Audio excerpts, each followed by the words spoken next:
Yeah, I would say that her argument to a degree is a logic fail. Let's take it away from webcamming. It's a female. Logic. Don't be a misogynist. There's your blind spot. Like Don't be a misogynist. But that's like he's saying using his own argument against him. No, of course. But that's like saying because you've ever eaten a steak. Women can't be logical. Hello, you sexy specimens. You are about to listen to part 1 of a conversation between myself and the lovely Chloé Valdary, where we react in real time to the recent viral debate between the infamous Andrew Tate and the psychologist David Sutcliffe. Andrew Tate, at one time the most Googled person on the planet, is a 4-time world champion kickboxer who has risen in the ranks to become the most notorious face in social media and podcasting. Andrew Tate has not only broken the internet, but he has shattered many people's ability to look at things from a nuanced perspective. The word on the street is that you either have to love or hate Andrew Tate, and for a lot of people that may be true. But I'm fascinated by the nuance of a man's spirit, and I know that Chloé is as well, and we know that only when you dive deep into the psyche of a person do you truly get to know them. That is exactly what psychologist David Sutcliffe did in a masterful way during a 2+ hour face-to-face showdown with Andrew Tate. The conversation is billed as a debate where it's Andrew Tate versus the psychologist, but you'll quickly hear that it's less of a debate and more of an exploration of Tate's past trauma, his present mind, and the future he sees for himself and society. In part 1 of this 3-part series, Chloé and I react to about 45 minutes of this over 2-hour debate, so buckle up. Come along with us on this ride where we watch a master psychologist surgically traverse the mind and soul of Andrew Tate. Also, if you feel strongly about this conversation on the AUXORO Podcast, go ahead and leave a review on Spotify and Apple Podcasts. This tells the all-seeing algorithm to show the AUXORO Podcast to more people, which means more people will hear this conversation out in the world and can judge it for themselves. The rating takes less than 60 seconds, and the amount it helps the show grow cannot be overstated. And when you finish this episode and you're thinking, damn, I could use more of these conversations than a few times a month, head to auxoro.supercats.com to sign up for AUXORO Premium and gain access to bonus episodes, the ability to become part of the show, exclusive AMAs, and more. It's $5 a month, and the catalog is constantly growing, and there are over 40 hours of content ready to binge behind the paywall today. And if you want more from Chloé Valdary, which I know you will because this is her 3rd appearance on the AUXORO Podcast, please go check out her podcast, The Heart Speaks, where she sits down with philosophers, academics, writers, and artists to have conversations that will blow your mind. Chloé is also the CEO and founder of The Theory of Enchantment, a dope anti-racism practice built to fight supremacy by teaching others to treat people like human beings, criticize to uplift and empower, and do everything with love and compassion. Thank you for your love and however you choose to support. Now, without further ado, please enjoy this deep dive reaction with myself and Chloé Valdary to the Andrew Tate versus psychologist debate. What is up? What's up, Zach? How are you? I'm doing great. I'm excited for what we're about to do. Do you want to tell the people what we're about to endeavor on, since it was your wonderful idea to bring us together today? And I'm very excited for it. Yeah, we're going to watch a video with Andrew Tate, the famous or infamous Andrew Tate, in conversation with a psychologist, a therapist, psychotherapist by the name of David Sutcliffe. And we're going to watch it and just comment, and you're going to see our reactions live, and it's going to should be really interesting and exciting. Yeah, and we talked a little bit about this right before we started, but I have seen 2 minutes of this video. I saw one clip. I saw a little bit of it while I was preparing it for upload. And how much have you watched of this? So I've seen the whole thing. This is the first full video interview of Andrew Tate that I've watched from start to finish, and was actually hungry. Like, I would have to pause in between to do other things, but I was actually super hungry to finish it, which I've never experienced for any other Andrew Tate video before. So, yeah. Well, that makes me even more hungry to get into this. I just as some background. So I've watched also one full Andrew Tate interview. Okay. And that was more of a comedy style interview on the Your Mom's House podcast, but I've never been sat through a full, like, all those like Andrew Tate destroys feminist clips on you. Like I've seen 60-second clips of those. I haven't seen the full streams on Fresh and Fit, and I know he's been on probably hundreds of podcasts at this point. So I've seen the Your Mom's House one in full, seen a bunch of social media clips, and I'm excited to get into this one. Let's do it. All right, so let's pull up the first part. Let me know when you can see that live player on your screen. Okay. Amazing. Ready to break the internet, friend? How are we going to break the internet? You said you wanted this to be impactful. What would that look like to you? Yeah, I can see it. Okay, cool. I don't believe you have do you have a pause button on your end, or do you not have anything in the bottom? No, I don't have anything. Okay, if you want to pause at any point, just let me know so we can get into it, and then I'll pause if I see something also, just so we can stay in the flow. Sure. All right. That's a really good question. I think a lot of people are interested in my journey. I think a lot of people are interested in how it feels to go through what I'm going through. Yeah. I think there's a lot of people who want me to martyr myself. A lot of people are living vicariously through me. Yeah. There's a lot of people who say, yeah, Andrew, keep going. But they don't really care. They just enjoy the drama of it all. And I think I've already broken the internet, but you're a very interesting man to talk to. And with your insights, I think together, we're going to have quite a large audience. Yeah, I mean, that's a question that I have for you. Why did you want to talk to me? Because I'm a psychotherapist. You have your skepticism about psychotherapy, and yet here I am. That's true. We had a conversation before, and I've been told by many people it was my most interesting podcast ever. So I think it obviously varies from the norm in terms of the normal things I'm asked about. You have some unique insights. And I thought it'd be an interesting conversation. A lot of people are asking me especially about my mental state and those kind of things post-jail. So I thought, well, my most interesting podcast ever. People seem to be very interested in that side of me. So perhaps it can be a good conversation. Does it make you nervous that they're... So I just want to say, just based off of the clips that I've seen, because I believe I saw a YouTube clip with the first 5 minutes of the Piers Morgan Tate interview. Okay. Yeah. And this, out of the clips that I've seen with the start of Andrew Tate interviews, there's probably like 4 or 5 different starts. This is the least combative he seems at the beginning. He's like he seems very chill, very laid back. He doesn't have the glasses on. Yeah, He's that's like, true. Yeah. I remember the Piers Morgan one. He was like all suited up, like seated back. Like you could tell he was just like ready to fucking like chomping at the bit. I know Piers Morgan also brings that out of people too. So I assume he did his research and he knew what he was getting into. But I have to say, just right off the bat, he seems very open and just, playful more than I've seen him in the past. He's also familiar with him, so this is their second interview together. And I think this is something I noticed. I don't think I'm like bullshitting when I say this. If you watch this over time, the postures of these two men change. And for me, it's very clear who the teacher is and who the student is. That's all I'll say. So something to be on the lookout for. Maybe things that you don't know about yourself that I'm going to try to reveal to you. I know everything about myself, my friend. You know everything about yourself. I believe that I have an intimate grasp of all the things about myself which matter, which allow me to compete. Right. So there may be things I don't know, but I'm not sure if I particularly need them. Okay, just pause for a second. Right. I think it's worth noting, he said, I think I know everything about myself that I need to know in order to compete. So his highest principle is competition, right? Just like that's interesting, right? To note that for someone this influential and someone this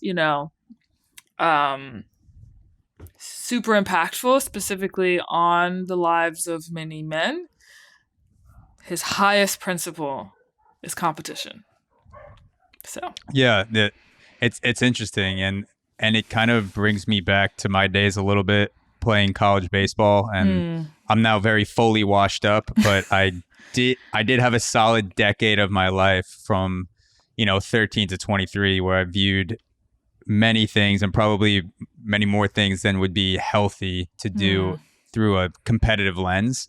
And so I understand like that mentality. Obviously, Andrew Tate's a professional he was a professional kickboxer. I believe he's retired now. So he's been, to that level 10, 100 times what I've been in the fighting game and just professional sports in general. But it is interesting, like you said, that he's sifting through information as much as he has to until he feels like he can win in a competition, not necessarily just for the fun of it or out of curiosity, but how much information do I need to destroy you? Yeah, it's like, and everything he sees, everything he perceives rather, is through that lens of how do I win? How do I win the game? How do I defeat my opponent? And I know what that mentality is like too from a religious perspective, because I grew up in a religious container that said, or that had rather a rather warlike mentality, in the sense of like, how do I win by making it to,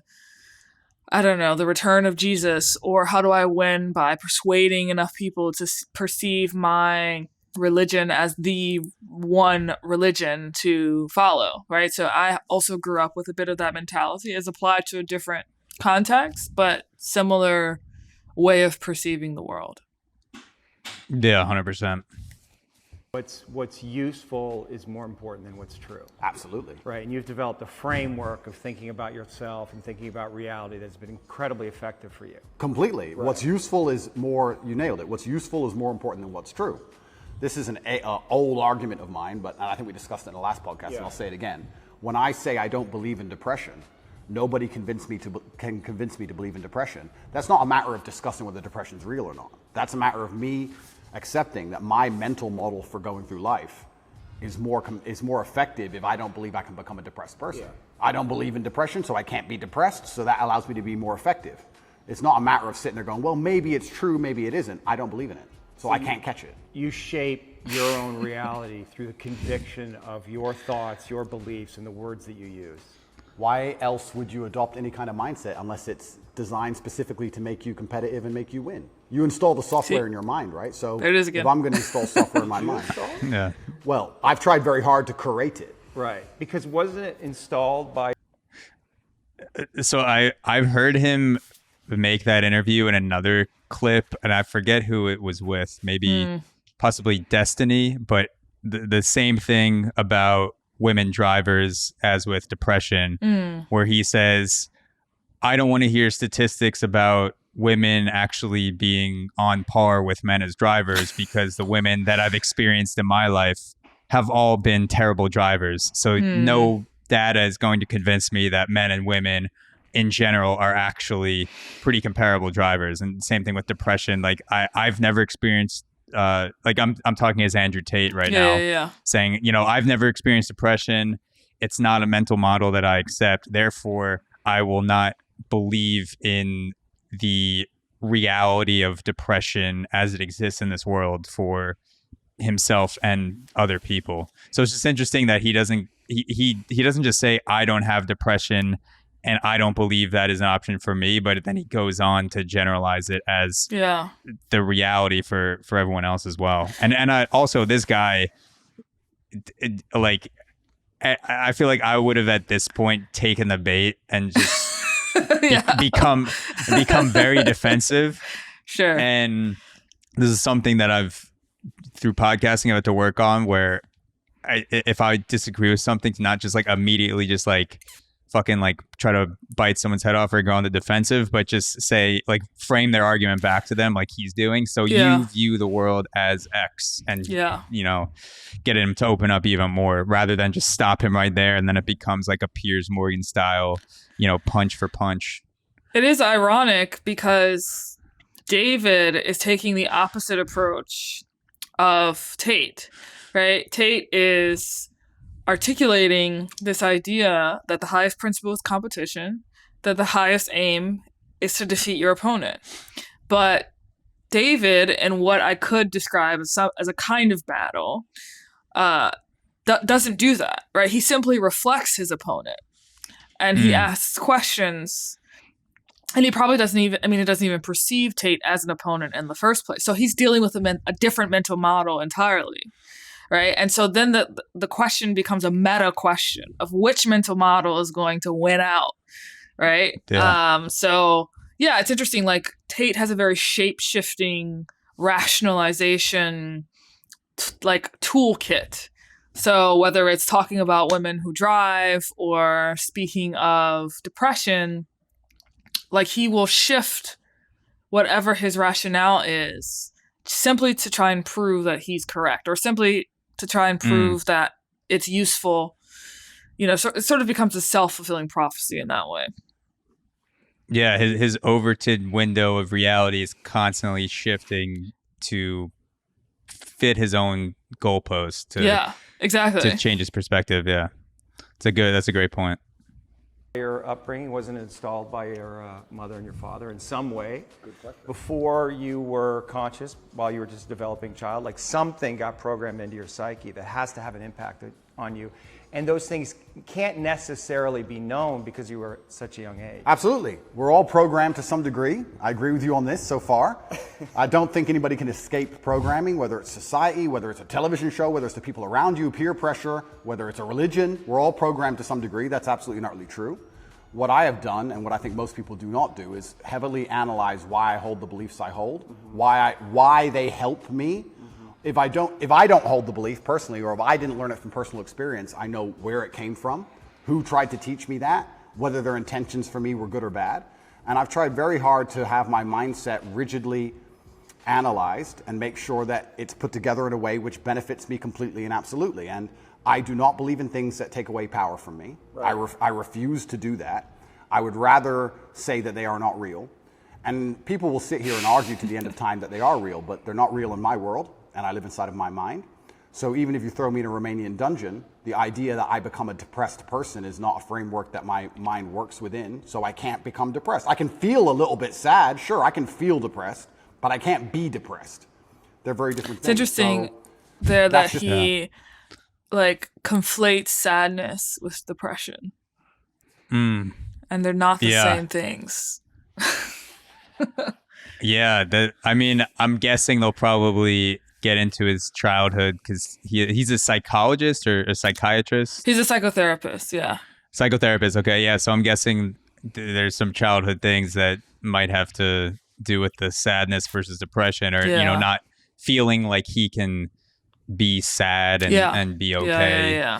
I also think it's interesting that he questions all of his beliefs on the surface and tries to figure out the source of those beliefs. And if he didn't come to that conclusion himself, like the depression, then he doesn't accept that belief. He's willing to change his reality to fit his own belief, but he doesn't go one step further and then question, okay, well, where did that system of accepting beliefs come from in and the not first just place. The beliefs themselves. Yeah. It's a meta, like almost like an inception in reality, just like going layers and layers further to analyze, like, okay, where did your system come from? Not just the surface level. Right. Not just the features of the system. Right. It's like, where did the platform come from? It's like, maybe sadness is actually useful, but you won't know if you don't allow yourself to feel sadness. Yeah. It's like if he was it's like if he was playing games on PS5 and he was switching out games because he liked certain games and didn't like others, but he never questioned the PS5. He's like, PS5 here. Exactly. He like, never, there's also Nintendo, Xbox, like all these other things. Yeah. Yeah. Perfect analogy. He's missing out. GameCube is my personal favorite. The mindset I've installed, and it's allowed me to be competitive. And I believe, personally, my personal beliefs are that life as a man is hyper competitive, and whatever software you have in your mind should be designed to make you as competitive as possible, and you shouldn't be believing in absolutely anything else. So I've tried very hard to make sure all of my worldviews and all of my experiences and everything is curated and aimed in a direction which is going to allow me to be a fearsome competitor in all realms of human endeavor. Have there been some of your beliefs or convictions that have been challenged through the experiences that you've had, particularly in the recently? Well, people challenge me often. And what a lot of people don't understand is that I will never adopt the thinking of somebody who is sad, and I will never adopt the thinking of somebody who is less competitive than I am or less successful than I am. If someone comes along and goes, Andrew, you are wrong, the way you see the world is wrong, but they are suffering from an affliction, why would I adopt a single iota of what they say? So it's kind of funny when I talk about depression, the number of people who defend depression. Depression's ruined my life, it's super real, and I lost my wife and my life is over and I want to kill myself, it's real. I'm like, surely you should like my worldview. If depression's so terrible and it's destroyed your entire existence, you should be listening to me tell you it's not real. But instead they're defending it and sticking up for it, which I find very interesting. So that's the first thing. In regards to whether I have had any of my convictions challenged, it's kind of amazing. Maybe it's just a semantics trick, and maybe it's that simple.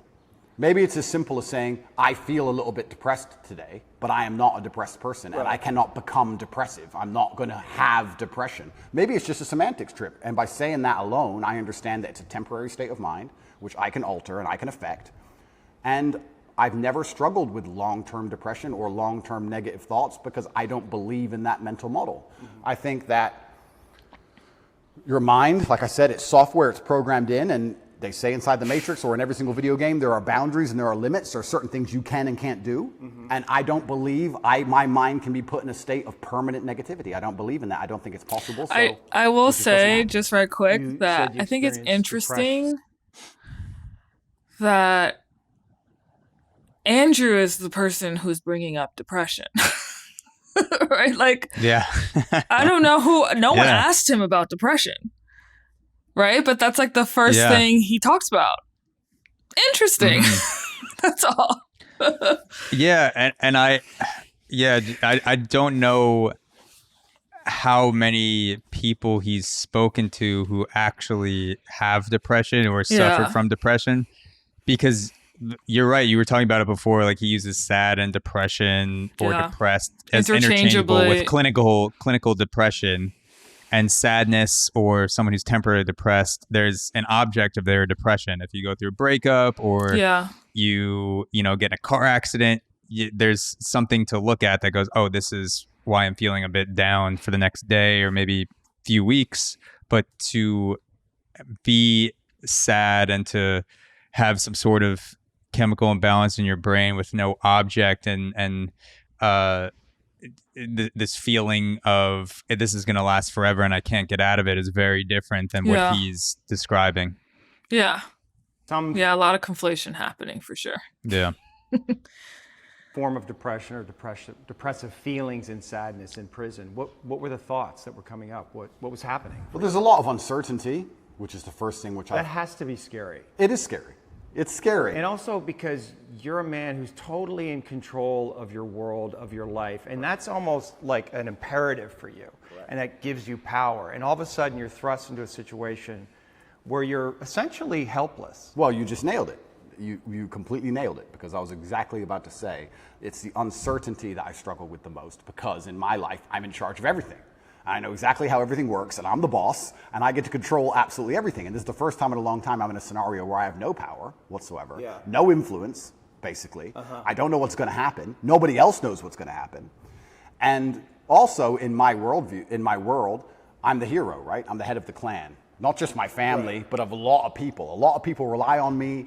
Lots of women rely on me. Children rely on me, etc. So everyone comes to me every time there's a problem. So they continued to do that while I'm in a jail cell, expecting me to have some kind of answer. Right. And I'm like, well, I don't have an answer this time. Every other time I had an answer, but this time is a bit unique. How did that feel? You don't have the answers. You can't help. Yeah. I mean, it was frustrating. It's very frustrating, and it's the uncertainty that would bother me. I don't think I felt sad very often, but I certainly felt extremely frustrated. I would sit there and think, there has to be a way out of this room. Not breakout, but like there must just be some words I can say, someone I can talk to. There must be a way. It's only a door. Like I can't just be stuck in this room. And it was. It's funny how he's saying I didn't feel sad, but then he's going on to describe feelings of sadness. Like I'm stuck in this room. There must be a way out. Yeah. Which, he was okay saying, that he's scared. And I can't imagine what it's like to be sitting in prison and also be sitting in prison on such a public platform and having the entire world know about it. I can only imagine that that's scary as shit. So I empathize with him going through that situation. And he said, I'm scared. Like, I was scared. But for some reason, and maybe this will come out later in the interview, like, he can't be like, I was scared and sad. And I don't know why. It's just interesting how he is willing to concede that he was frightened and even frustrated, but sadness is a complete no-no. Sadness is clearly, to me, like a kind, like, what would it be called in like Jungian words? It's like, if you're avoiding something that strongly, then it's like a part of your shadow. Or there's an indication that there's actually a great deal of it there. Because what I'm hearing is essentially that he's afraid of being sad. He's like fearful of being sad. Like, that does something to his sense of self.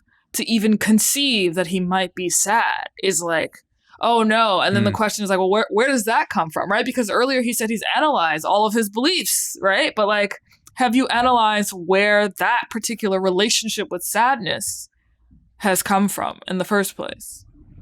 Yeah.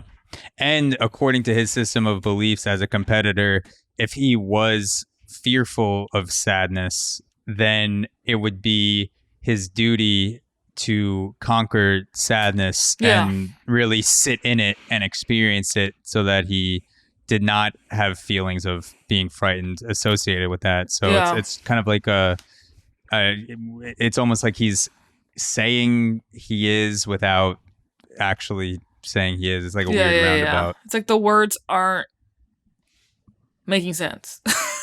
Yeah. 100%.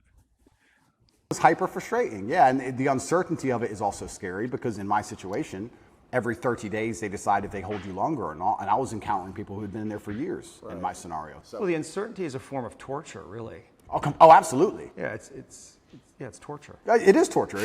And it's designed to make you break. You don't know how long you're going to be there for. Nobody knows. You hear horror stories.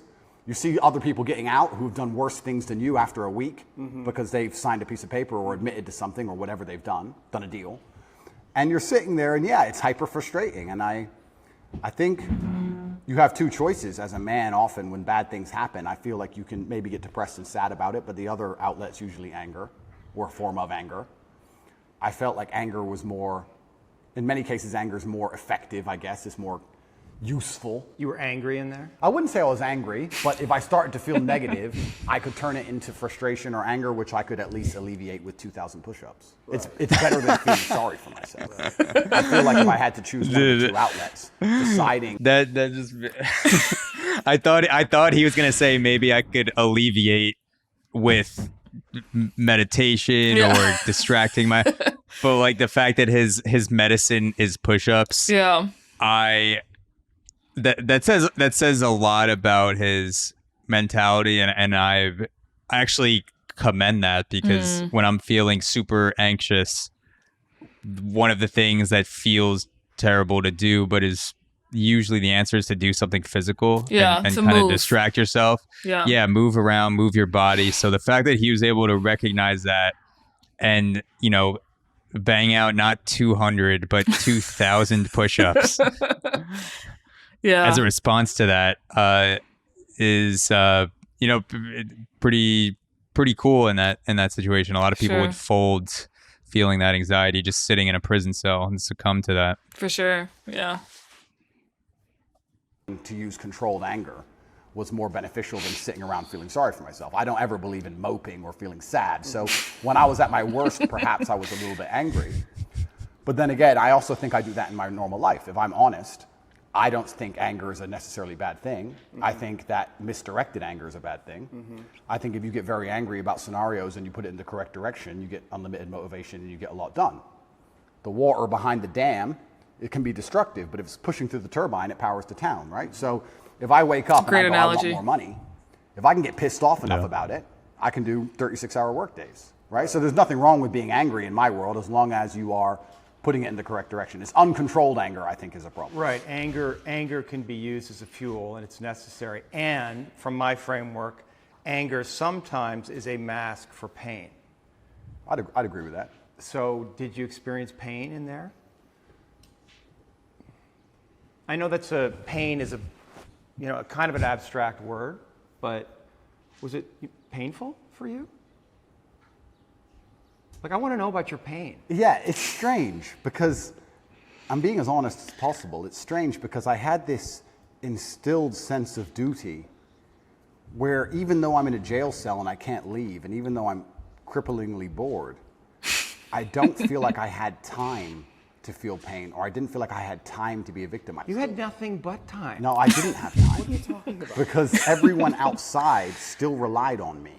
So when I would get on the phone, people would... Is that avoidance, though? I don't know. Do you keep busy? Do you avoid your feelings by keeping busy, being on the computer all the time? All the things I had to do still had to be done. Just because they threw me in a cell, it just made it more difficult, which means I have less time than ever because the difficulty's been increased. And when I would get on the phone, we wouldn't discuss how I'm feeling. I'd be worried about how everyone else is. They'd be like, how are you? Yeah, I'm in jail. What's going on with this? Are you okay? Are your bills paid? Are press hassling you?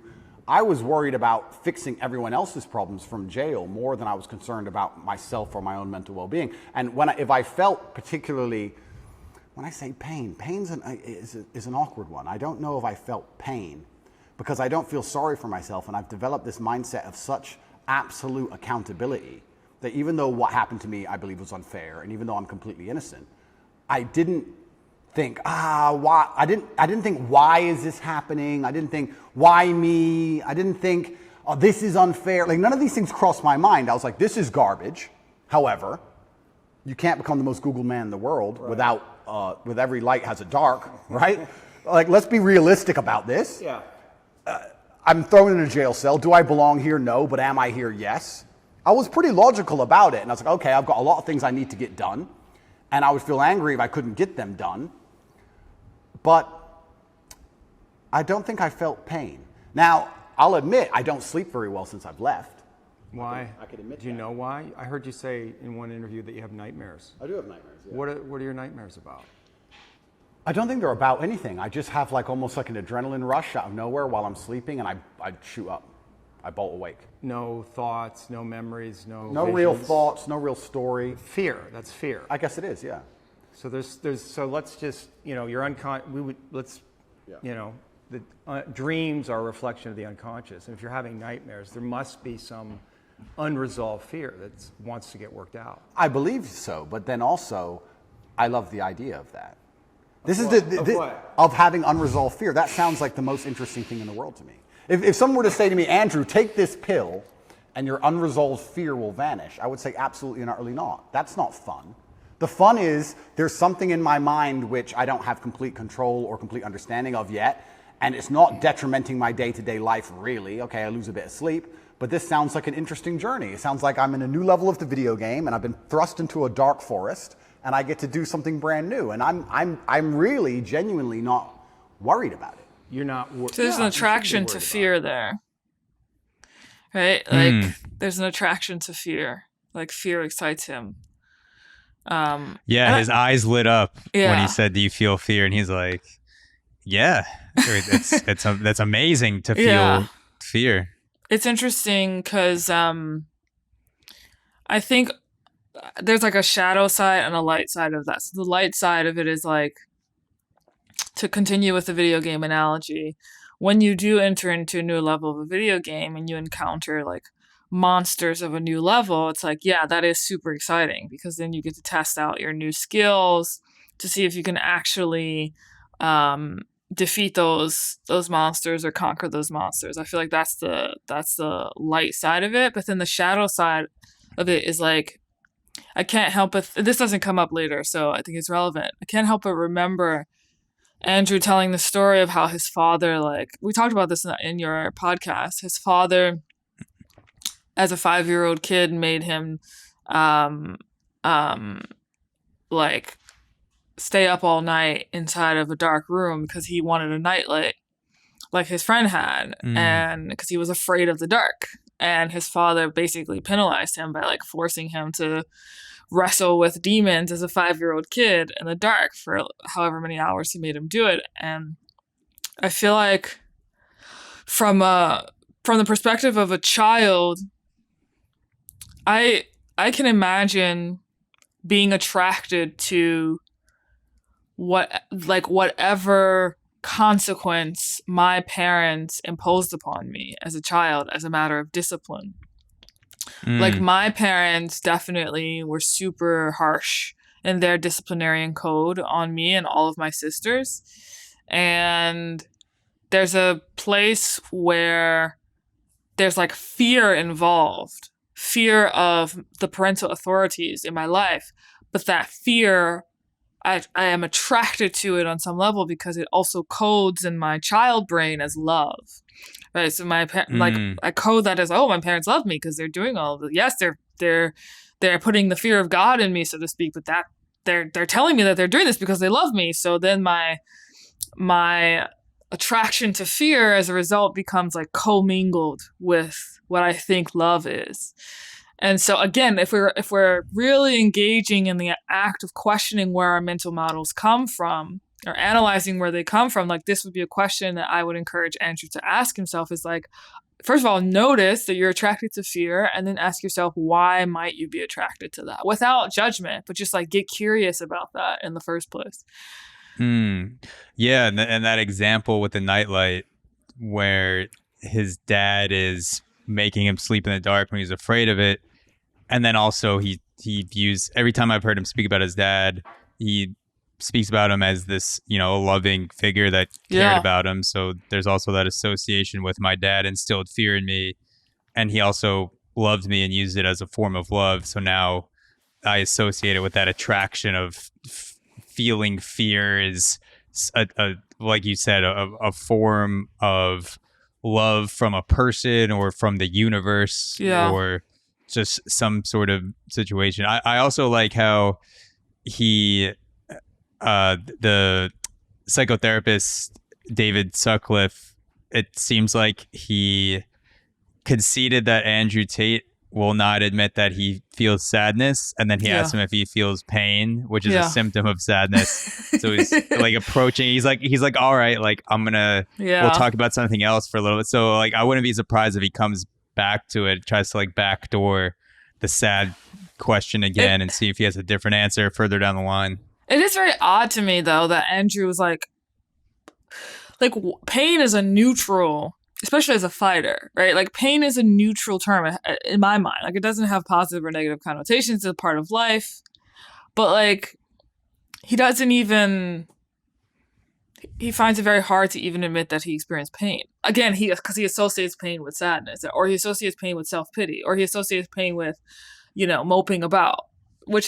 Pain is just like a observed aspect of reality, right? So yeah, it's just interesting to see that he's even hesitant to admit that.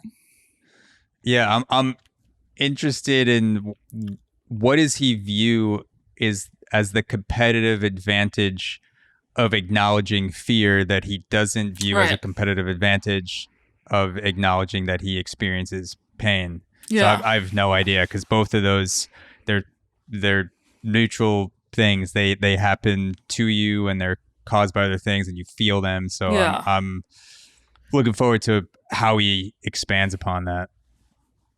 It's just where you are. I'm not worried about it, and I'm also not like, I need to fix this. I don't care. I'll have nightmares and I'll wake up and I'll either go back to sleep or I'll continue to work, and that's life. Maybe life will keep giving you situations in which you'll have to confront that fear to resolve it. Why would I want to resolve it? Well, because... I mean, if I'm really that tired, I'll sleep. No, but fear creates distortions in our mind, right? I mean, fear is the seed of evil. Yeah. Right? And so we want to know what we're afraid of, because if we block our fear, we're susceptible to bad actions, right? And fooling ourselves about what they are, rationalizing. Yeah. So I would argue that it's actually vital for you in the position that you are in and the responsibility that you have to actually confront your fear in a very real way, which probably goes back to your childhood. I mean, your dad was, the haircut story, and I don't know if you want to talk about that, if you're willing, but that's it. When I read that, I'm thinking about that little boy. Do you know the haircut story? No, I don't. Okay, so I'm going to summarize it because they don't actually talk about it. in detail. So the haircut story is basically Andrew had just gotten a haircut. I think they're in England. He and his family are in England at this point. Andrew had just gotten a haircut that his mom didn't like. And his mom, as he put it, was like fussing over his hair. And then his dad came over. At this point, his parents are divorced, but his dad came over and yells at the mom for fussing over the boy's hair.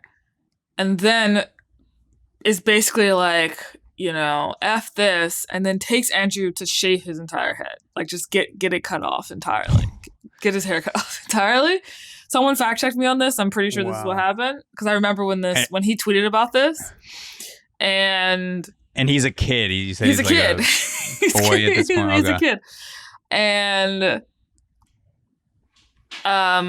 in his commentary, Andrew says that his father was correct. But it's very clear who has the stronger, more passionate emotional reaction in this interaction. It's the dad, way more than the mom. Like, the dad has a exaggerated reaction to the mom fussing over his hair. So that's what they're referencing right now. Okay. Yeah, maybe he feels like sadness, because he'd obviously feel sad in that situation. Maybe he views it as a feminine thing, and he views fear as a masculine thing in his viewpoint. Yeah, I wouldn't be surprised. But yeah, so that is the haircut story. Thanks for explaining that. It must have been fucking terrifying. It is, but I do think I had the best father on earth. I'm not disputing that. I mean, there's a lot of good that came from your father. I'm not disputing that your father was a good man. Yeah. When you say he could go from 0 to 100 like that for a little boy, it's scary. It's fucking scary. It is. That fear has to be in you. You don't know what the fuck he's going to do. Yeah, completely. Yeah. But I think that's prepared me for life fantastically. And I also think the fear. But have you reached the limit? Have tolerance? you? Well, of the video game. I mean, you're facing all these charges, right? So something, and maybe this is what you need to go through. I mean, you're on the hero's journey, right? And this is inevitable in some way. But also along the hero's journey, you have to die to be reborn. That's true. And I agree with all of that. But if I'm genuinely, I psychoanalyze myself all the time, which is one of the main reasons I don't believe in therapy and psychoanalysis. Of course you can. I do it myself. You don't think that's hubris? Telling a psychotherapist. You know your own mind, that you don't need reflection from others to see yourself, that you can see yourself perfectly? I think that, no, I don't think I can see myself perfectly, but I think that life is a perfect reflection. But why not get help? Why not? Because then it becomes a crutch. I like the idea that I can rely on myself to fix myself. Well, you have a coach. Is that a crutch? No, it's not, because he's teaching me something. What's the difference? That's fine, but if I had an affliction, I would like to be my own doctor. And I think with your mind, you can do a lot of it yourself. And I think if you have a very strict framework in how you measure how successful you are as a human, and I do it through competence and achievement, I say, which mindset do I need to achieve as much as I can possibly achieve? Right. And I can measure that in real time. I can measure that in literally dollars and world championship title belts. I can literally measure the success. Mm-hmm. I'll say, okay, well, then this is the mindset I need to have to be as successful as possible. Anything that's deviating me away from that needs to be addressed and concerned and dealt with, and I can do that myself. And can you pause it? I think the fear that if I... So another signal, highest principle is competition, and then highest or most apparent proof of success is money and trophies. So just like pointing out what his paradigm is, like what his video game is, essentially, right? The goal is to be the best competitor, and the proof that you are winning is to have more money and more trophies. I was watching this interview with I'm gonna forget this guy's name, and it's gonna really bother me, but he's another sort of I would say that in many ways Andrew Tate represents for me the archetype of the wounded masculine, whereas this guy represents the archetype of the divine masculine. And he runs a martial art dojo in Detroit, primarily works with young African-American boys. And he was on The Breakfast Club recently. And he was asked about this issue of like questioning your parents as an adult and looking back at how they raised you and really seeing like what worked and what really didn't work, like what was kind of a form of abuse. And he was asked, like, what about these celebrities though that have successful lives and, you know, have the money, have the trophies, and they got there because their parents were strict on them or their parents related to them in a certain way. It's actually to a T a response to what Andrew is saying here. And this guy's response, I think his name is Jason Wilson. I'll fact check that. Yeah, that's what I was going to say. That's what popped up on Google at Nice. Mr. Jason Wilson. Yeah. So Jason Wilson responds by saying, like, there are plenty of celebrity men in particular, who have all the money and who have all the trophies and are still sad inside, right? Like, deeply depressed inside, right? Deeply suffering from a lack of a sense of self-worth. So, in fact, the overall point is that, like, having money, having trophies, having quote-unquote success will not save you from these other indications that not everything is aligned within you. Yeah, it's a very externally focused view where you're aligning yourself based on the money and the trophies to fulfill you from within, instead of worrying about fulfilling yourself first and then as a byproduct getting the money, getting the trophies. Because you could argue that going to therapy, being psychoanalyzed indirectly can lead to more championships. There are tons of athletes that go to therapy and they work on psychoanalyzing themselves in competition and why they have fear in certain aspects of playing and don't in others, and that they're able to leverage that to improve their performance, which helps their team, which leads to more championships. So it's interesting that he is thinking about it in a very direct manner. That, you know, if A doesn't equal championships or A doesn't equal money directly, then that is not something I'm pursuing. But there are a lot of things that will indirectly lead to more money long-term or more championships long-term that he doesn't view as fulfilling or necessary for a man to do. Yeah, that's a good point. If it's fear that's waking me up from nightmares now, it's just because I understand there's a very big apparatus, a very big enemy, which I cannot destroy and I cannot beat, coming to get me. So I do think that wakes me up. I think the fear is healthy. I think I'd be stupid to not be afraid. But I don't necessarily want the fear to go away because I have no problems feeling bad. Well, it's not about going away. It's coming into deeper relationship with it. And understanding that there's fear that's happening in real time, but there's also fear that may be in your psyche somewhere, in your body, that's connected to your history. And that may need to be resolved, because otherwise you're projecting things out that you may not be seeing reality totally clearly. That's the thing, right? Like, is there a way that you're not seeing things perfectly clearly? Well, then we go back to what I just said about perhaps that's true, but if I measure myself purely on competence and purely on achievement, whatever I think and whatever I'm doing is obviously fantastic. So I'm very happy with the mindset I have. And then we go into the argument, which is a level deeper, is am I supposed to be happy? Am I supposed to feel good? No, it's not happy. No, of course, but this is what I don't understand about people, especially men in the world today. Why are they so worried about being afraid? Why are they so worried about, I was afraid every time I fought. Yeah. I fought anyway. Yeah. Like, I don't let fear guide what I'm going to do. I do what I'm supposed to do regardless of how I feel. So I don't see anything wrong with feeling fear. This is a straw man. Can you pause it? Notice that he didn't actually, like, David said it's not actually about getting rid of fear, right? It's about getting in deeper relationship with it. And then Andrew responds by saying, I don't understand why people are trying to be happy all the time. The context clue of which is like, I don't understand why people are like afraid of experiencing fear, or I don't understand why people want all their pain to go away, right? As he's sort of setting this up as a contrast to happiness.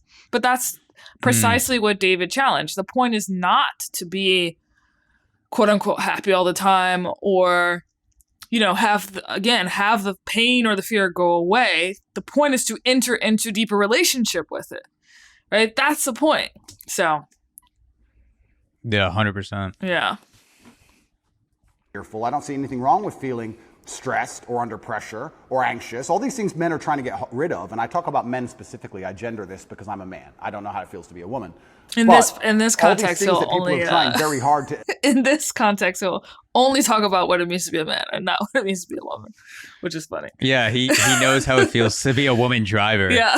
when it suits his when it suits his mental, frame. Yeah. yeah, mental frameworks. Yeah, he'll be like, I know exactly what it's like to be another person, but in terms of this, he concedes. Yeah. Get rid of from their brains, I don't see why they need to leave. I will argue the point that if I feel anxious and pressured and stressed and fearful, I will get more done than if I was happy.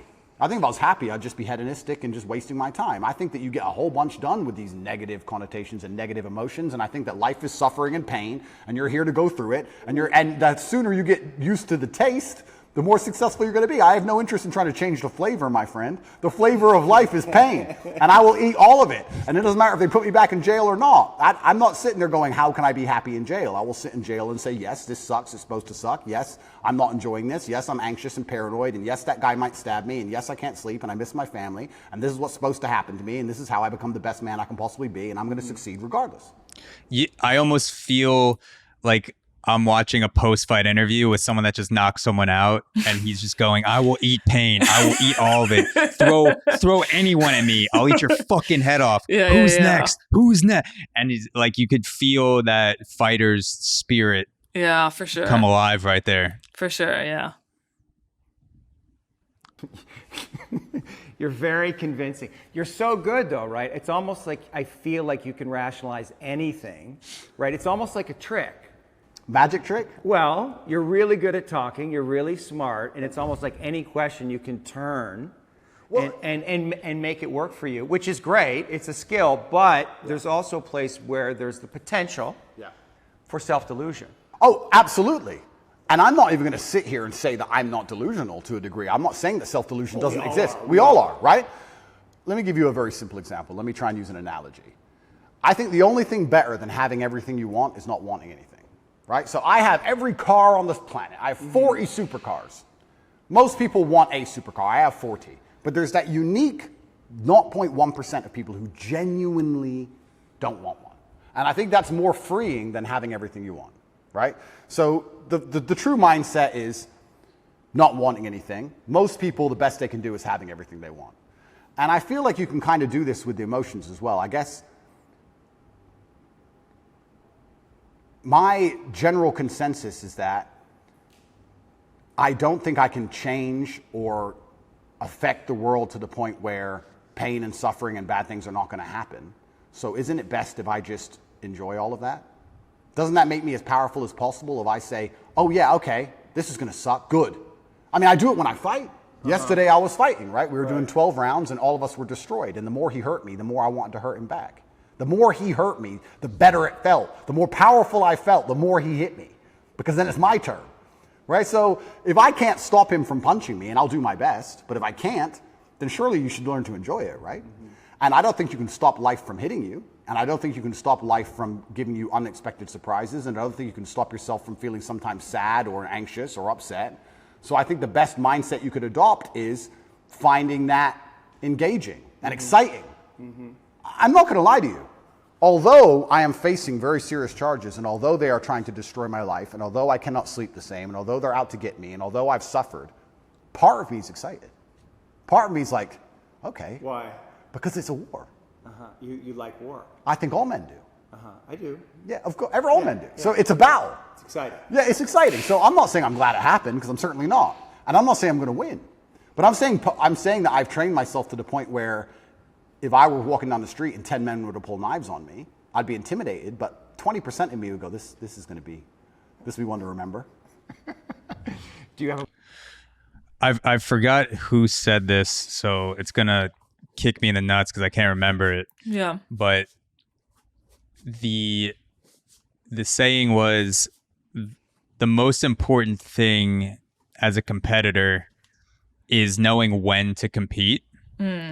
And that has resonated with me so much in my post-athletic career, or post-college athletic career, is knowing when to turn it on and when to turn it off, and being able to recognize when I'm in a competition, and then knowing when I'm not in a win or lose or battle war type scenario what Tate is describing. So it's interesting how he knows when he's fighting. Obviously there's these signals in the ring. It's really easy to tell when someone else is trying to beat the fuck out of you. Then you know, okay, I'm in a physical fight.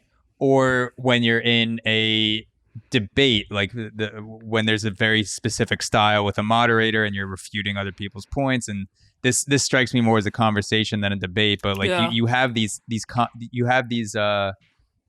signals that you are in a competition, so it's time to turn on that win or lose mentality in your brain. And it seems like Tate has that in hyperdrive all the time. Yeah, it's the only gear almost like he Michael has. Jordan. It's the only gear he has. Yeah, like the Michael Jordan documentary. It seemed like he's also a guy that's like that too, or just whether he's playing in the NBA championships or he's rolling dice with the guy who cleans the locker room, he's going to try to win no matter what all the time. Yeah. It's interesting though, because I think, I mean, I don't know what Michael Jordan's relationships were like with people. I've heard things, but if you perceive, if the only gear you're operating according to is the win or lose mentality, it's like if I have a motorcycle and I only have one gear, the likelihood that I'm going to get into an accident is very high.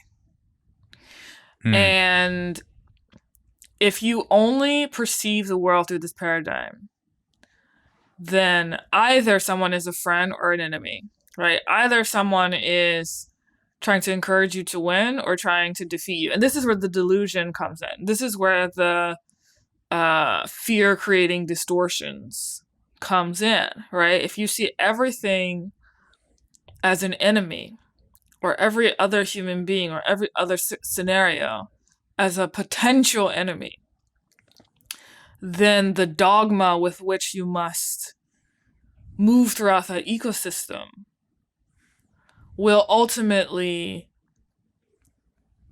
destroy you, I think.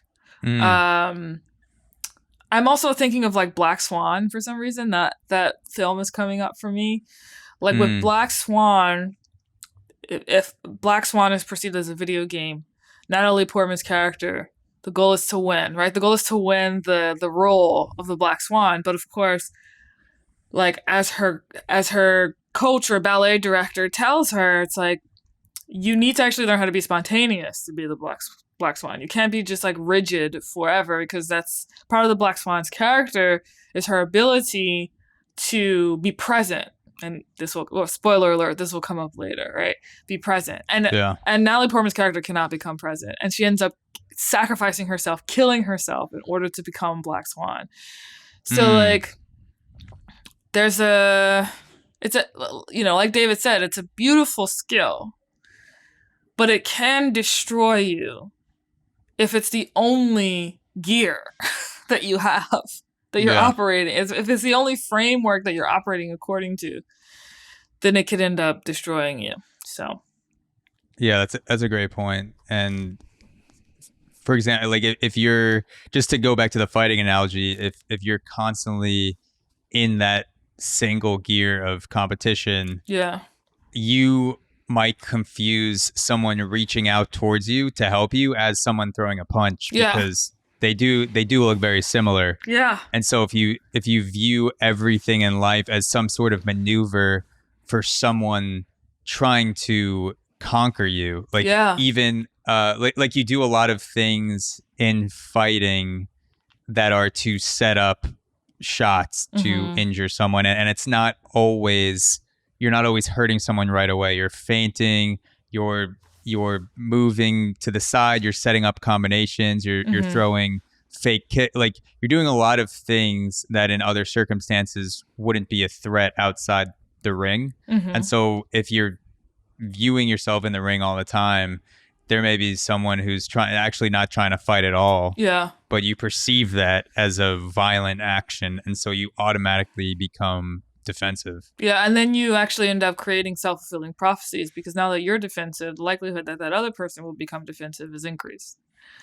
Yeah, it's like I knocked out 13 people at the supermarket. Everyone wanted to fight me. I don't know why. Every time I reach for the bananas, some other old lady tries to steal my goddamn bananas. So I have to teach her a lesson. It's almost as if there's like a PTSD here, right? Like soldiers coming back from war experience this too, where if they were in Fallujah and they come back to New York and they hear an ambulance passing by, that noise, it sets them off and they're transported back into Fallujah, but they're actually not in Fallujah. And so like the psychotherapist's task is to help the person who's being coached essentially to distinguish between what's real and what's not real. And the way Andrew gets through this is by saying, yes, but my mental model, helps me win trophies and helps me make money, but it's like not helpful if you're just like yelling at the old ladies in the grocery store, right?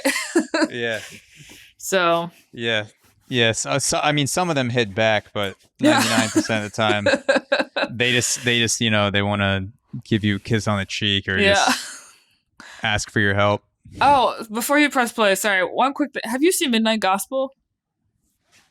No, I have not. Okay, there's an episode of Midnight Gospel that I just watched where this character just like is basically sending out love and forgiveness to people who want to fight. It's very funny and very appropriate for this conversation. But yeah. I have that in my phone to check out. I think you told me when we recorded the podcast. It's the Duncan Trussell show, right? Yeah. Okay, yeah. No, I need to put that at the top of the list to check it out. It's so good. Belief that you could take 10 men with knives? I have a belief that, I do. Mm-hmm. Because that's delusional. That's delusional. Yeah, but it gives me a best chance of possibly winning. Well, no, running away would give you the best chance of course. possibly I'm winning, not- and then coming back and being safe, and then serving out your mission. Of course, I would run away in that scenario. But if I had to you have a engage them, belief, if I had to engage them, Right. if I had to fight them, I believe I'd be the most capable if I believed I could win. Of course. So for that reason, if I have to self-delude, then I will self-delude, and I will convince myself that I am here to destroy all 10 of them, and I will say it in a way where at least 7 of them believe me. Mm-hmm. And that's the most important part sometimes about all of this self-delusion. So David creates a space for him to shift, right? From, of course I would fight them, to if I had to fight them, right? But like, it's interesting. The space in between, I feel like reveals something or might potentially reveal something, which is that the challenge is the following question. Does Andrew automatically believe that he has to fight them? Right? Is that his default assumption? Because that is where the delusion sets in. Yeah, like is he running? Is that side of his brain just like high gear all the time, or would he be able to turn that off? Right. Yeah. That's a life or death question right there. I would love that. I mean, he is a professional fighter, so I do think if 10 average guys tried to kick the shit out of him, he would probably be able to beat at least 8 and maybe 1 or 2 just because of the sheer force of 10 guys charging at once. Sure. Would overwhelm you. But I would love to see that CCTV footage of Tate walking down the street, 10 guys go up to him. There's a clear path to run away. They're walking up to him from one side. Does he just fucking bite down and start swinging, or does he actually run away? Would his mental model allow him to run away in that scenario? Yeah. Right. Yeah. Is that a lot of other people start to believe what you say. And I'm not saying that I say bad things. If a man were to sit in front of you and say, I can rip your head off with my little finger, and he said it in the right terms, and he truly believed it in his heart, you wouldn't want him to try. As ridiculous as that sounds, you'd be like, it's kind of big, maybe. It crosses your mind. So I think that, I have psychoanalyzed myself, even though I'm not officially, certified. And I've decided that I can't stop bad things from happening to me. So instead, I'm going to enjoy bad things happening to me. And I'm going to build a mindset that makes me fearsome enough to succeed regardless of how stacked the odds are against me. Yeah. Yeah, and I appreciate your mindset, and it's well thought out, and it's useful to you. And so I'm just pushing up against the places where I think there might be contradictions. I like to hear it. Yeah. I like to hear it, but like I said right now, I'm not a coward. And I want to make this very clear. I'm not a coward. I don't care if I don't sleep again for the rest of my life. I refuse to take any fucking pill, and I refuse to sit and have my mind altered by anything I do not control. I don't care if I have nightmares for the rest of human time. Right. As long as I'm in charge of my mind, I'm in charge of my life. If God decides that I don't need nightmares anymore, I'll fathom out how to stop it. If God decides I need to wake up in the middle of the night in a sweat, fearful or afraid they're coming to get me, then that's God's plan for me, and that's what I'm going to deal with. I'm not a coward. I'm not afraid of any of these things. I'm not afraid of feeling bad. I'm not afraid of anxiety. I'm not afraid of panic. This is one of the things I think a lot of men out there struggle with, is they're so worried and afraid of bad feelings. And to me, that's just showing that you've had an easy life. Like, there's real people out here who are trying to kill you. Can I pause? Tate, I think it's logical for me to argue here, is clearly afraid of feeling sad. So all of this is like smoke and mirrors. That's how I'm experiencing it right now. It's like, first he was asked if he felt fear, and he said yes. Now he's saying, I'm not afraid, right? Yeah. And his relationship with sadness is like, clearly he is afraid of, to me, it's very clear that he's afraid of feeling sad. So like all of this is, if I say it enough, maybe if I repeat it to myself enough, maybe if I just like circle the wagons enough, then my mental model will in fact assume the position. But like David is pointing out, there are clear contradictions here. Yeah. Yeah. The especially the contradiction where he says being in charge is the most important thing. If God doesn't want me to sleep for the rest of my life, then that's fine. Yeah. But what if God gives you CBD or weed and says, right. "Hey, you what haven't if you God haven't gives you the pill, right?" Yeah, here's some magnesium and some CBD. You haven't slept in 3 days. Take this. Yeah. It's non-addictive. You don't have to take it for the rest of your life, but it will help you. So it seems like he's afraid of, I don't know, maybe the root of sadness to him cannot be conquered without help of some sort, whereas fear he can conquer himself. So he's also afraid of needing help. He's also afraid of like the crutches. He's afraid of, and this is really like sad to me to hear, because it's like, as human beings we need community, right? We thrive in community. We are communally wired beings. But it's like he over-identifies with being the individual that's in control of the totality of his life, which is of course nonsense. We already established that mental models come from other people and are influenced by life and other people. Like, he agreed with that earlier. But it's like, he's clearly afraid of being perceived as a coward. He's afraid of needing to rely on someone else for help. He's afraid of needing to ask for help. Like, that's what I'm hearing, right? Because David was like, you have a coach. What's the difference between having a coach and having a therapist? And he sort of like didn't answer the question, right? So like,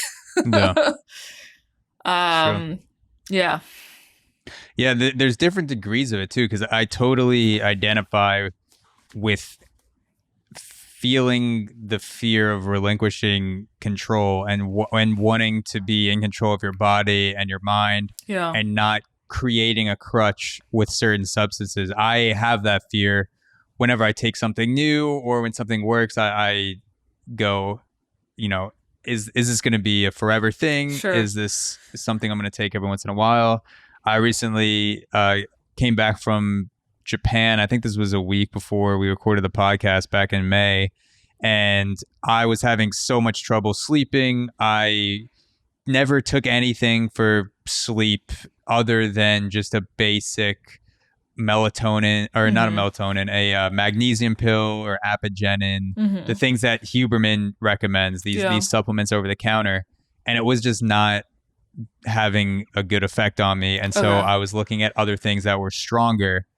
and I ended up taking them temporarily and then got off them. But before I took them, I was so afraid of becoming hooked on this permanently, and it gave me a lot of anxiety of taking strong sleep supplements. Yeah. Because I was imagining a life where it's like, oh, what if I travel? Like, do I need to bring this with me now? Am I going to be able to sleep? Like all this stuff. So I totally get that aspect of it too, that there's degrees to it where you can you can have temporary help, but then also get off of those things. Like there are almost like relationships where some relationships are not meant to last forever. They're meant to last a month or a year or a week, and the person is in your life and they're out of your life, and it doesn't make it any less meaningful because of the period of time that you use it. I kind of feel that way about certain supplements where it's like if you need to use something for a week, put something in your body to sort of regulate back to normal, then that's totally okay.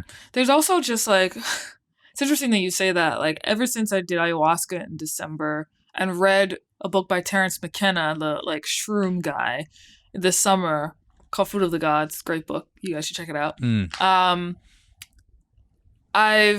My relationship with drugs, and I'm going to use that word deliberately for a reason. My relationship with drugs has deepened, right? To speak with David's point about deepening the relationship.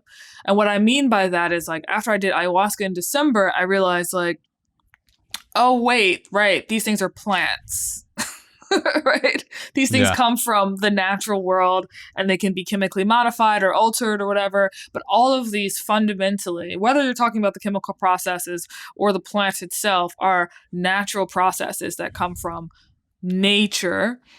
And the word drug, actually, I just learned this like 2 days ago, comes from a French word, drogue. I think it's spelled like DROGOUE or something like that. And it literally means dried herb. And when I found that out, I was so pissed. I was so pissed because there's so much stigma and like, I don't know, just like the purity complex of the Protestant West when it comes to these things is like so present. And I bring this up also because Andrew is making a dichotomy between, you know, what God wants versus a pet needing to rely on a pill, right? Which is shorthand for like, you know, the worst straw man version of it is like becoming addicted to drugs. If our entire relationship as a society changed or deepened with like, what do these words even mean? First of all, where does the word drug come from? What are we actually talking about? We're talking about things that are found in nature, which presumably he believes God created nature or is involved in nature. I don't know. Like, but even just like the sense of separation that he points to or suggests in that dichotomy is telling, I think. And it suggests a very superficial relationship with all the things that are being discussed right now, from God to pills to drugs, whatever. It's like, I know that on some level, social media is a drug, right? Like I take breaks from social media. Like I'm not on social media this week. And I want to take regular breaks from social media. And I think everyone should take regular breaks from social media. But social media also cultivates or can cultivate community, relationships with people. Like I met you through social media, right? Like I've met many people through social media. It's not this sharp dichotomy between shadow and light or good and evil. It's the integration that makes for a healthy relationship or a deeper relationship, which is what I think David is speaking to now. Yeah, like not seeing it in black and white, but going to the deeper levels, the integration, like you said. And God, so I was just curious. I looked up. Tate, is he Muslim? He is Muslim now. Christian? He grew up Christian. He's a Muslim now. He grew up Christian. Okay. Yeah. Because I remember some Bible verses when I was in Catholic high school about Jesus being sad. So I just looked up for Jesus being sad verses just to see what came up. Because if he's talking about God and Jesus is the Son of God and also God, to him, I would think to Tate, I would think Jesus, something that Jesus felt or experienced would be acceptable to him. And there's a verse in Matthew 26:38. It goes, he opened his soul to them. He said to them, my soul is very sorrowful, even to death. And that's Jesus saying that. So to his brothers, to his disciples, right? They're all men, right? So yeah. also, So if Jesus is saying, I'm gonna fucking die and I'm sad that I'm gonna die. Why can't Tate? It seems like that is an example that would illustrate that if you're gonna go by the Christian doctrine or religious doctrine in general, there are a lot of examples of God and religious leaders being sad and being open about it. For sure. There's people out here who put a knife in your neck. You're scared of what? Feeling sad? Who cares? Like, there's real problems. What are you worried about feeling sad for? Who gives a shit? Yeah. I could feel sad for the rest of my life, and I guarantee, one, nobody would know, and two... Dude, let's do this real quick. If someone put a knife in Tate's neck and then teabagged him and then asked, are you sad right now? As he's bleeding out, I think he would just go, I'm not sad. And then die. I'm frustrated. But I'm not sad.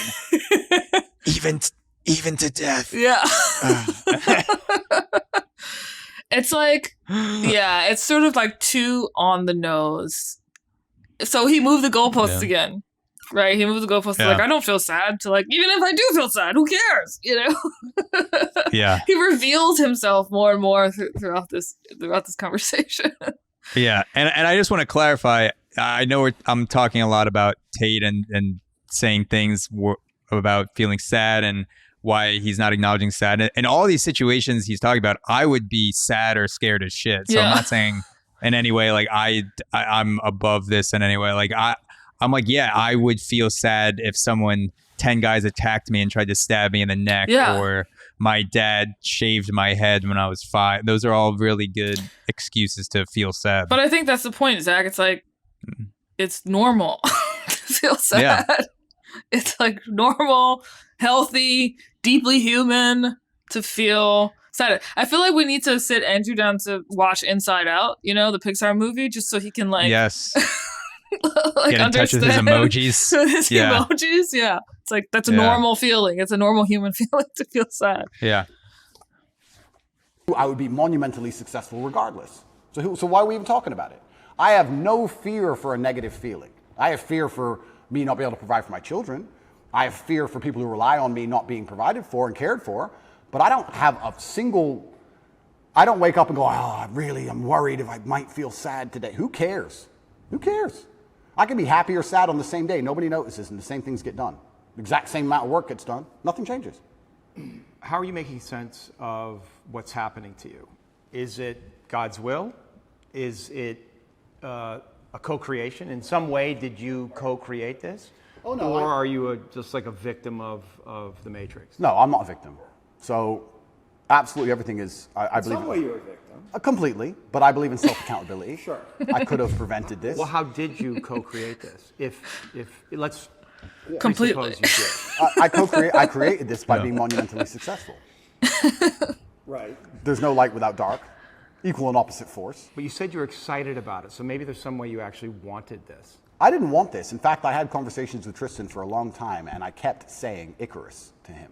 When I would decline certain podcasts, I would decline meeting certain famous people, I would decline talking about politics, I would decline things, and I would keep saying Icarus. And he would say, why are you doing this? And I just reply Icarus. Because I knew if I got too big that they were going to come for me. I knew that. So I tried to balance it, and I felt like I did a pretty good job, but unfortunately I got it a little bit wrong. My fault. I got it wrong. I put myself here. Mm-hmm.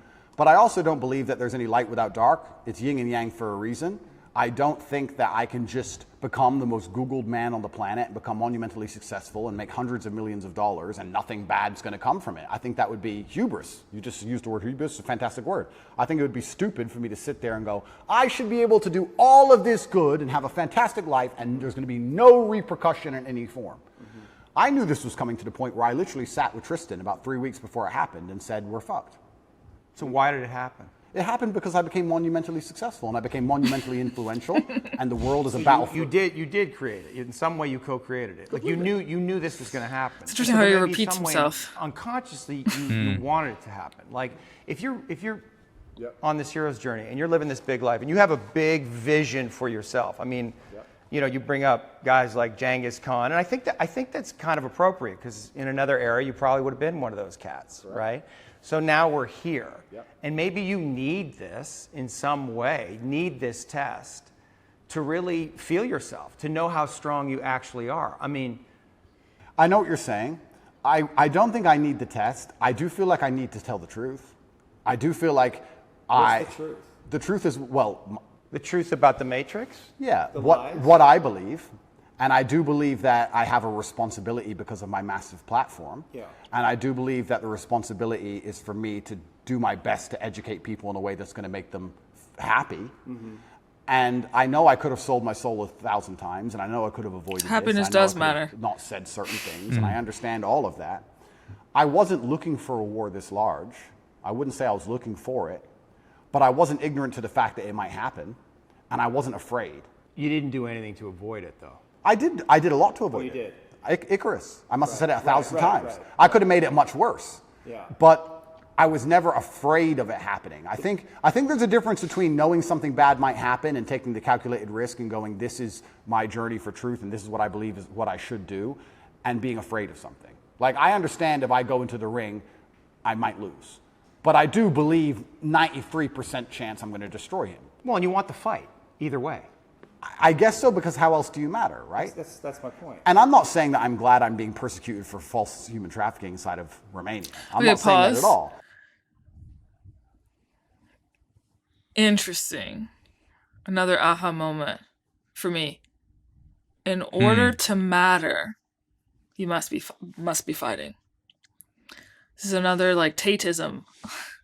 A Tateism behind like what he presents as Tateisms is like, in order to matter, you only matter if you can fight. Yeah, that's a great catch. To me, it's almost like the masculine paradigm of the stereotypical woman that needs drama to feel like she's in a successful relationship or to feel like she's engaged in a relationship.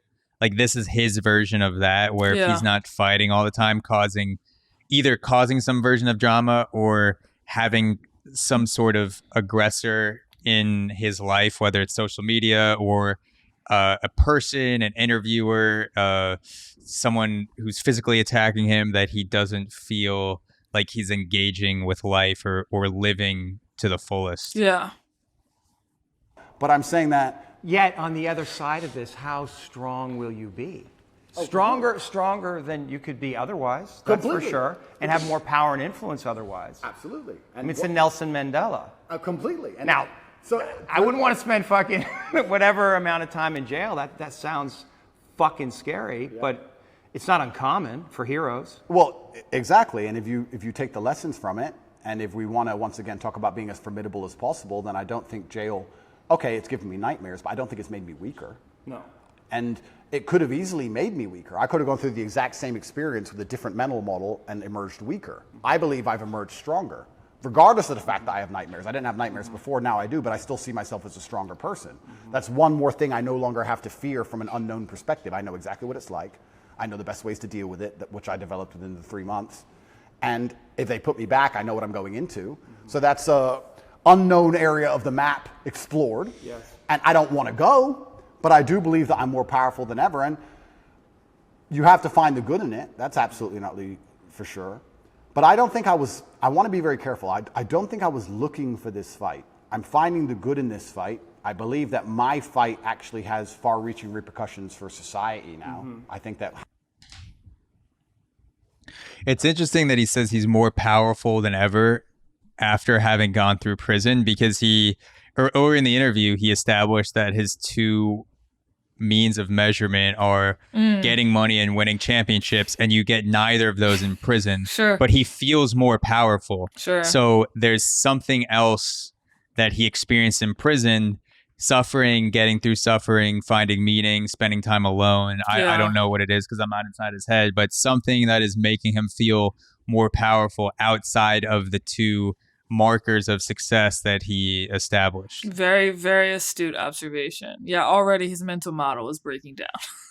Yeah. 100%. Yeah. However this plays out is going to affect society in real time. I wasn't looking for it, but I was never Did you attract it in some way? well, if you are a force for good, then the evil is going to attack you, isn't it? And I do genuinely believe this is the battle of good versus evil in the world today. I believe that truth is always going to be on the side of good. I am religious. I believe the things I say most people knew were true only 10 to 15 years ago. I don't think they're radical ideas. And I think that there is an evil force in the world which is extremely deceptive, and they are out to try and silence me, not because what I say is wrong. It's in fact because what I say is right. I believe the reason I have so much influence and the reason so many young boys listen to me and pay attention to me is because I say things that are true, that they know intrinsically, evolutionarily, inside of their bones as true, that I say things which work. People often wonder why my fan base is so feverish, why my fan base is so dedicated. Well, if they listen to me, it's the first time they ever feel good. The first time they ever train hard and start to feel better physically, and they start to feel better mentally, and they adopt my mental model, and now they're not stressed or depressed anymore. And then they may start to make some money, and they go, you know what, I started listening to Tate a year ago. I'm in the best shape financially, the best shape physically, the best shape mentally. Tate's the man. So they're hyper dedicated to me. And yeah, I mean, there's going to be a negative to that. I want to make something clear. I've been brutally aware of the fact that all of this might blow up in my face for a very long time. I've not been ignorant to that. And I think that's why jail didn't cause me pain. Because I wasn't in jail like, how did this happen? I was in jail thinking, they got me. I knew it. They've been after me for a long time. I knew they were coming. And I don't know if that's a coping mechanism, but I was saying on every single podcast before I went to jail, they're going to try and put me in jail. I knew it. Right. You said that there's a light and a dark. Is there darkness in you? I mean, there must be. There's darkness inside of everybody. Right. And do you know that part of you? Are you in a relationship with it? Do you think about it? That's a good question. First, I have to identify what would the darkness in me be. Well, let me present something to you, because I stood up for you after you got canceled off social media, and I have a lot of female clients, and they had questions about that. I mean, they know me and they trust me, so they're curious. Yeah. But one of them said, "Well, you know, Andrew he's out there saying that he's helping all these young men, but in the beginning, he made his millions in some level exploiting these very men." Okay. That's the frame that they were thinking about it. And is there validity in that, in what they're saying? Because I didn't know how to answer that question. I don't think I exploited the men. I think I exploited,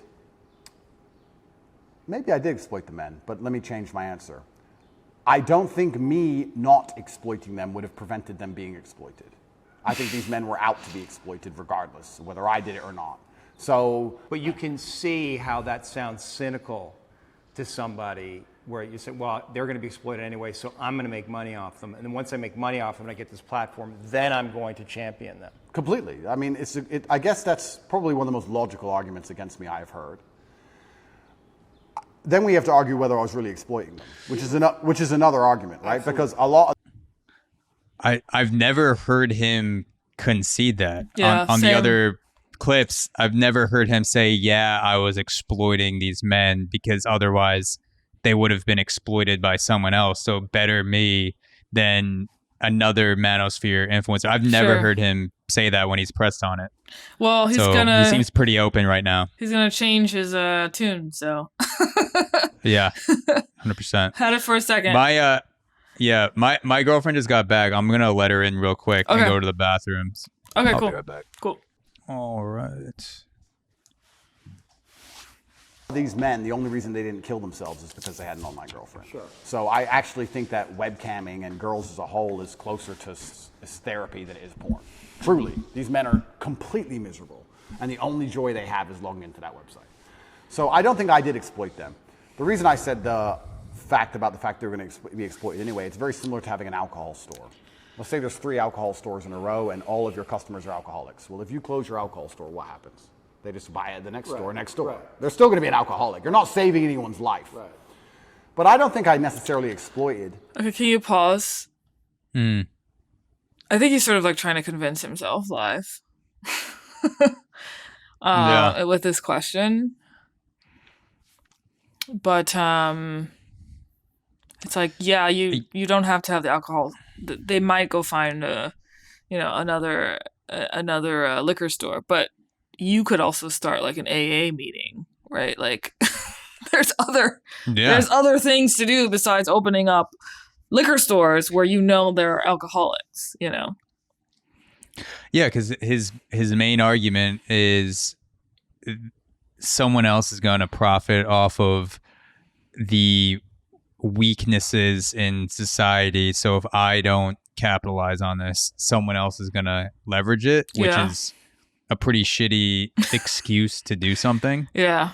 And like you said, you can also be a part of the other side of the conversation, which is drawing attention to why this may be a harmful behavior, or, I don't know the logistics of how he was setting up the cam girls. I know there's a lot going on with the sex trafficking, the allegations, and were they consenting to the actual act of being an employee, or was he coercing them somehow using the lover boy method? I don't know the full details, but there are other ways that you could go about it besides tackling the exploitation yourself, taking that on yourself. Yeah. Because you're almost like a scarcity mentality with exploitation. Like, if I don't do this, someone else is going to figure this out. And,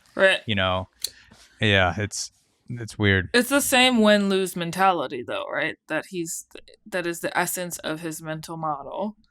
And also, there's another video. I'll send it to you. Maybe you can like splice it in between this video. But like, there's another video where he's clearly just like mocking what he did, or mocking the men that he exploited, and saying that he feels no pity. He doesn't feel sorry for them at all. So it's like, I would be curious to get other people's takes when they watch him saying what he's saying here versus like him in a previous video where he's not only sharing his method with other guys, but also just like making fun of the guys that he exploited. Yeah. I didn't see myself as exploiting them or exploiting the girls. I don't think that. I think it was a business opportunity, and I approached it the way I approach everything, which is extremely professionally, and I got good at it, and we had a very successful company. Everybody was happy, including the men at home and including the women who all became millionaires. I've turned more women into millionaires than I've turned men into millionaires. So, but maybe that's the reason they're coming after you, because they Oh, did you say pause? No. Sorry, I said goalposts. Oh, goalposts. Yeah, exactly. Where are it's they? like, well, yeah. Well, yeah, then it's that thing again, like he's picking and choosing. Okay, now money is a goalpost. Now it's not. Okay, if you're making money, you can't be exploited. So, like, the money means that they're not the objects of exploitation. Right. Yeah. Oh, I made women wealthy, so I wasn't exploiting them, or, it's always like, the more this is the second time I'm watching this, but like, even I'm having a brand new experience watching this, even though it's the second time I'm watching it, because it's even more finely tuned to like picking up on his rationalization as a defensive mechanism. It's like playing whack-a-mole the entire time, Yeah. What he's revealing is that Andrew Tate is the ultimate feminist. He makes women millionaires. Yeah, apparently. How many other feminists can say that they've turned women into millionaires? Not like Andrew Tate. This is another thing that I find so intriguing about him, and I think I've sort of alluded to this in another piece that I wrote. This is an internal contradiction. The things that he complains about in women in his other videos, he used that model of womanhood to exploit these men.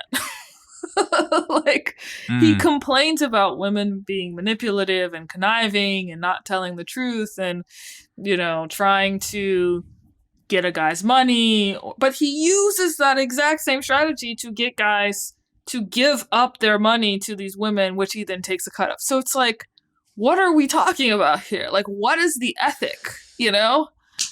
Yeah. It's like I don't know what it is. If he views himself as an entrepreneur, it's not as toxic. It's not the toxic femininity that he associates the connivingness with. I don't know. Maybe they'll get into it. Feel in that a contradiction, and they're not buying your story, right? They don't believe it. They're like, oh, this is an act. He's not genuine. He's actually out for himself, right? Well, and so that's the place that they want to get you, because there's definitely an energy out there. They want to get you. Oh no, they're out to get me. Yeah, and it's I don't think that's the reason why, though.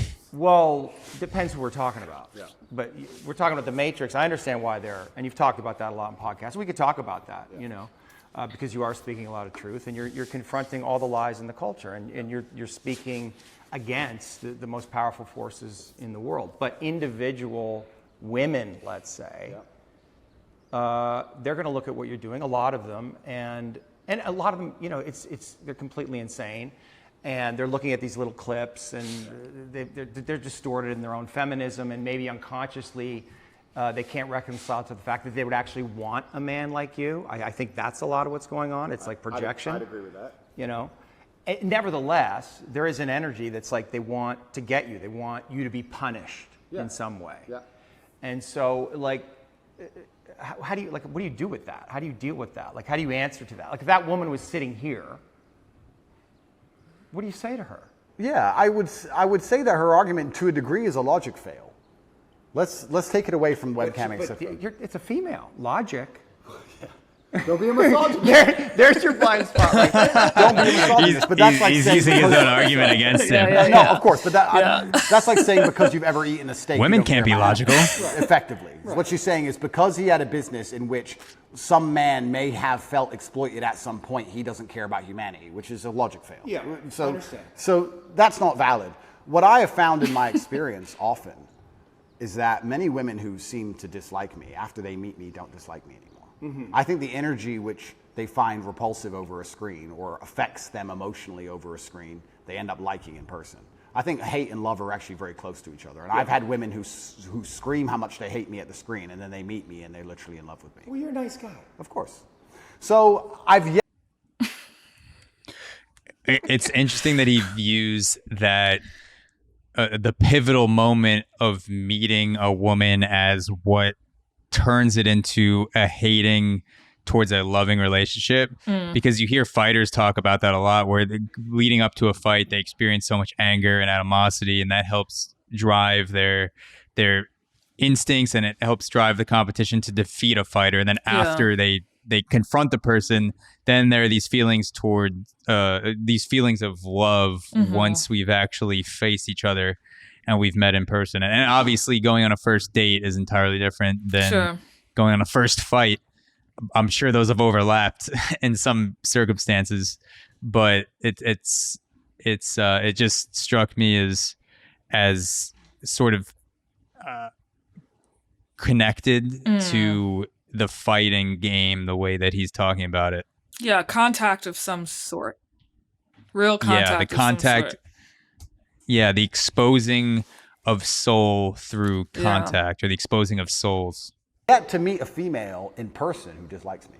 And I would love to talk to these women. I think that'd be the best conversation ever. I think it'd be the best podcast on earth. Yeah. But they are out to get me. They're certainly out to get me. I think that the fact that I'm so assured in a lot of my convictions, they find very threatening. People in general now seem to find it threatening when you're the kind of person who says, no, it's this way. And they say, oh, but the news said it's that way. Don't care. It's this way.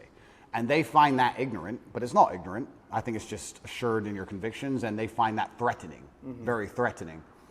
I think that there's a lot of people who find me threatening, not because of necessarily what I say, but just how sure I am in my convictions and the way I present myself and in my monumental success. They find that overall threatening. Notice how he repeats. Have you noticed how he keeps repeating monumental success? Yeah. Throughout this interview. It's almost like Trumpian. Like I was just gonna say, yeah. Like this is huge. Yeah. This is the greatest thing. It's monumental success. Huge. Yeah. It's interesting. Like these little quips that, like, if you were not paying attention they sort of can come at you as for lack of a better word, impressive. But like if you like this is kind of a studying of Tate, I feel like, and there's a lot I think that is revealed in what a person repeats and what a person fixates on. It shows you what they care about, right? So it's interesting. Yeah, he has a few similar personality traits to Trump, like with the repeating, like you said, and also the reframing of reality and being very quick to reframe questions, because Trump is so good at that, where he can turn around something almost in an instant to sort of jujitsu himself out of an argument or out of a statement in a debate where you kind of like miss it sometimes, but then you have to go back. And so Tate has a lot of those qualities without a lot of the clunkiness of Trump. He's he's a good looking guy. He's smooth, dresses. He has a sense of fashion. So yeah, he's like a suave Trumpian, but it's sort super of guy. But it's super like analytical in a formulaic way, right? Because like as of this question, for example, he's repeated himself at least twice now, right? Like he's been asked, why do you think, or what would you say to these people? Why do you think they don't like you? Or why do you think they're out to get you?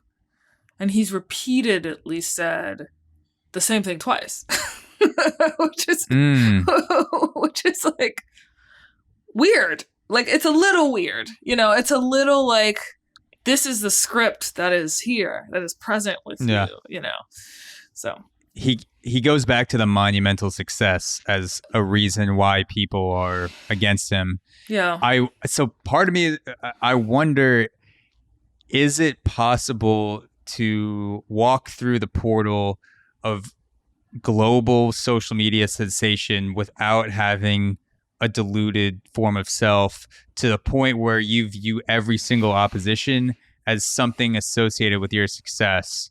And I heard, do you follow Derek from More Plates, More Dates at all? No. Should I? Who's that? So he is a guy that is an expert in exercise science and supplementation. Okay. And he talks about a lot of people in the fitness industry with steroid use and fitness scams.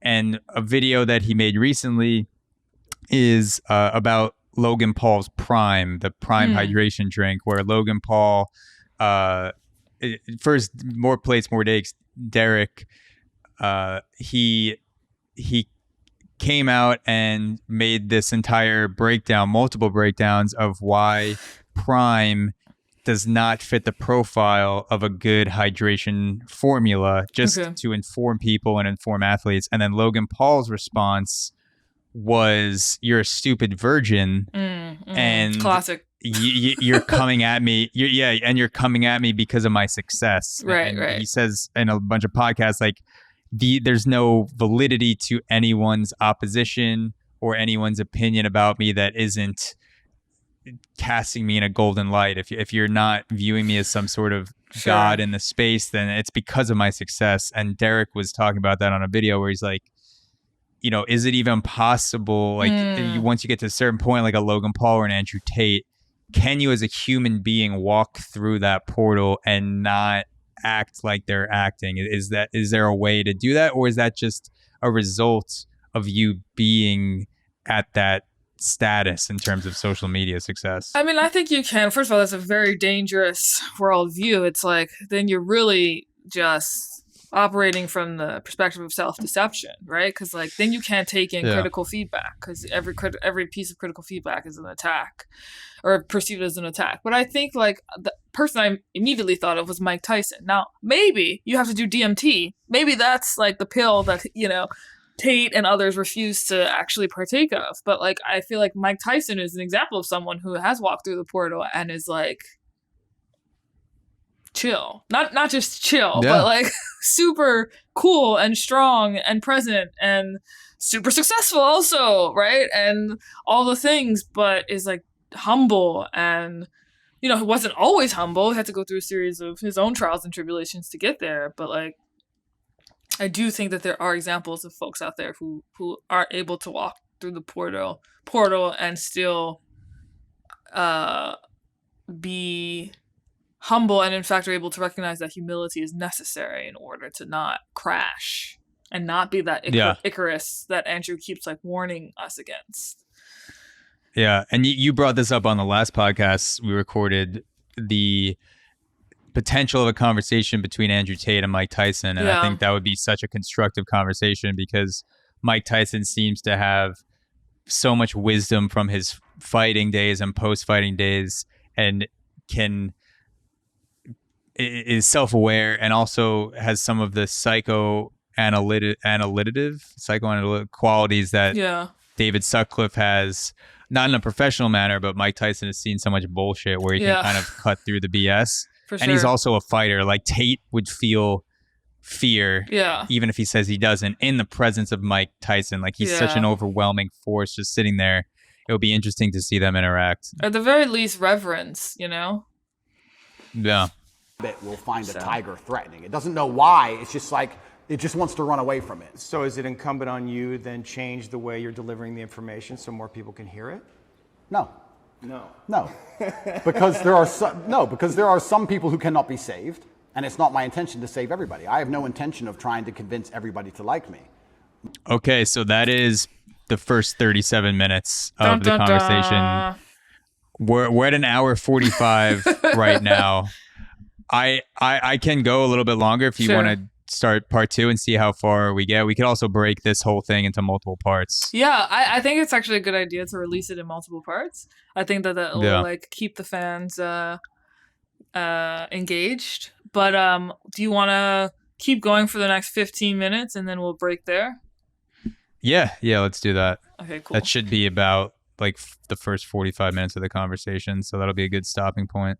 Cool. So this is part 2. Can you see that playing live? It's still coming up.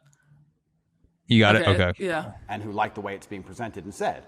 I, once again, have no concern with being disliked by X percentage of the population. And I want to make this clear. I've spoken to a lot of people who have talked about how their mental health has been affected by, online bullying and media campaigns and smear campaigns. I don't think anybody's been attacked by the media in the last 2 years harder than me. Mm-hmm. Every day, there is something in the media trying to paint me as a bad person.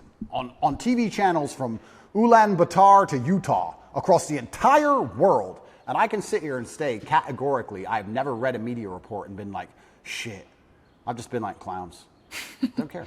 That's a lot of energy coming at you. I mean, psychic energy coming at you. And like, have you reconciled to this idea that you're Andrew Tate. You were born, you have a life, you have your own inner world, just doing your thing. And then there's an Andrew Tate that's out there.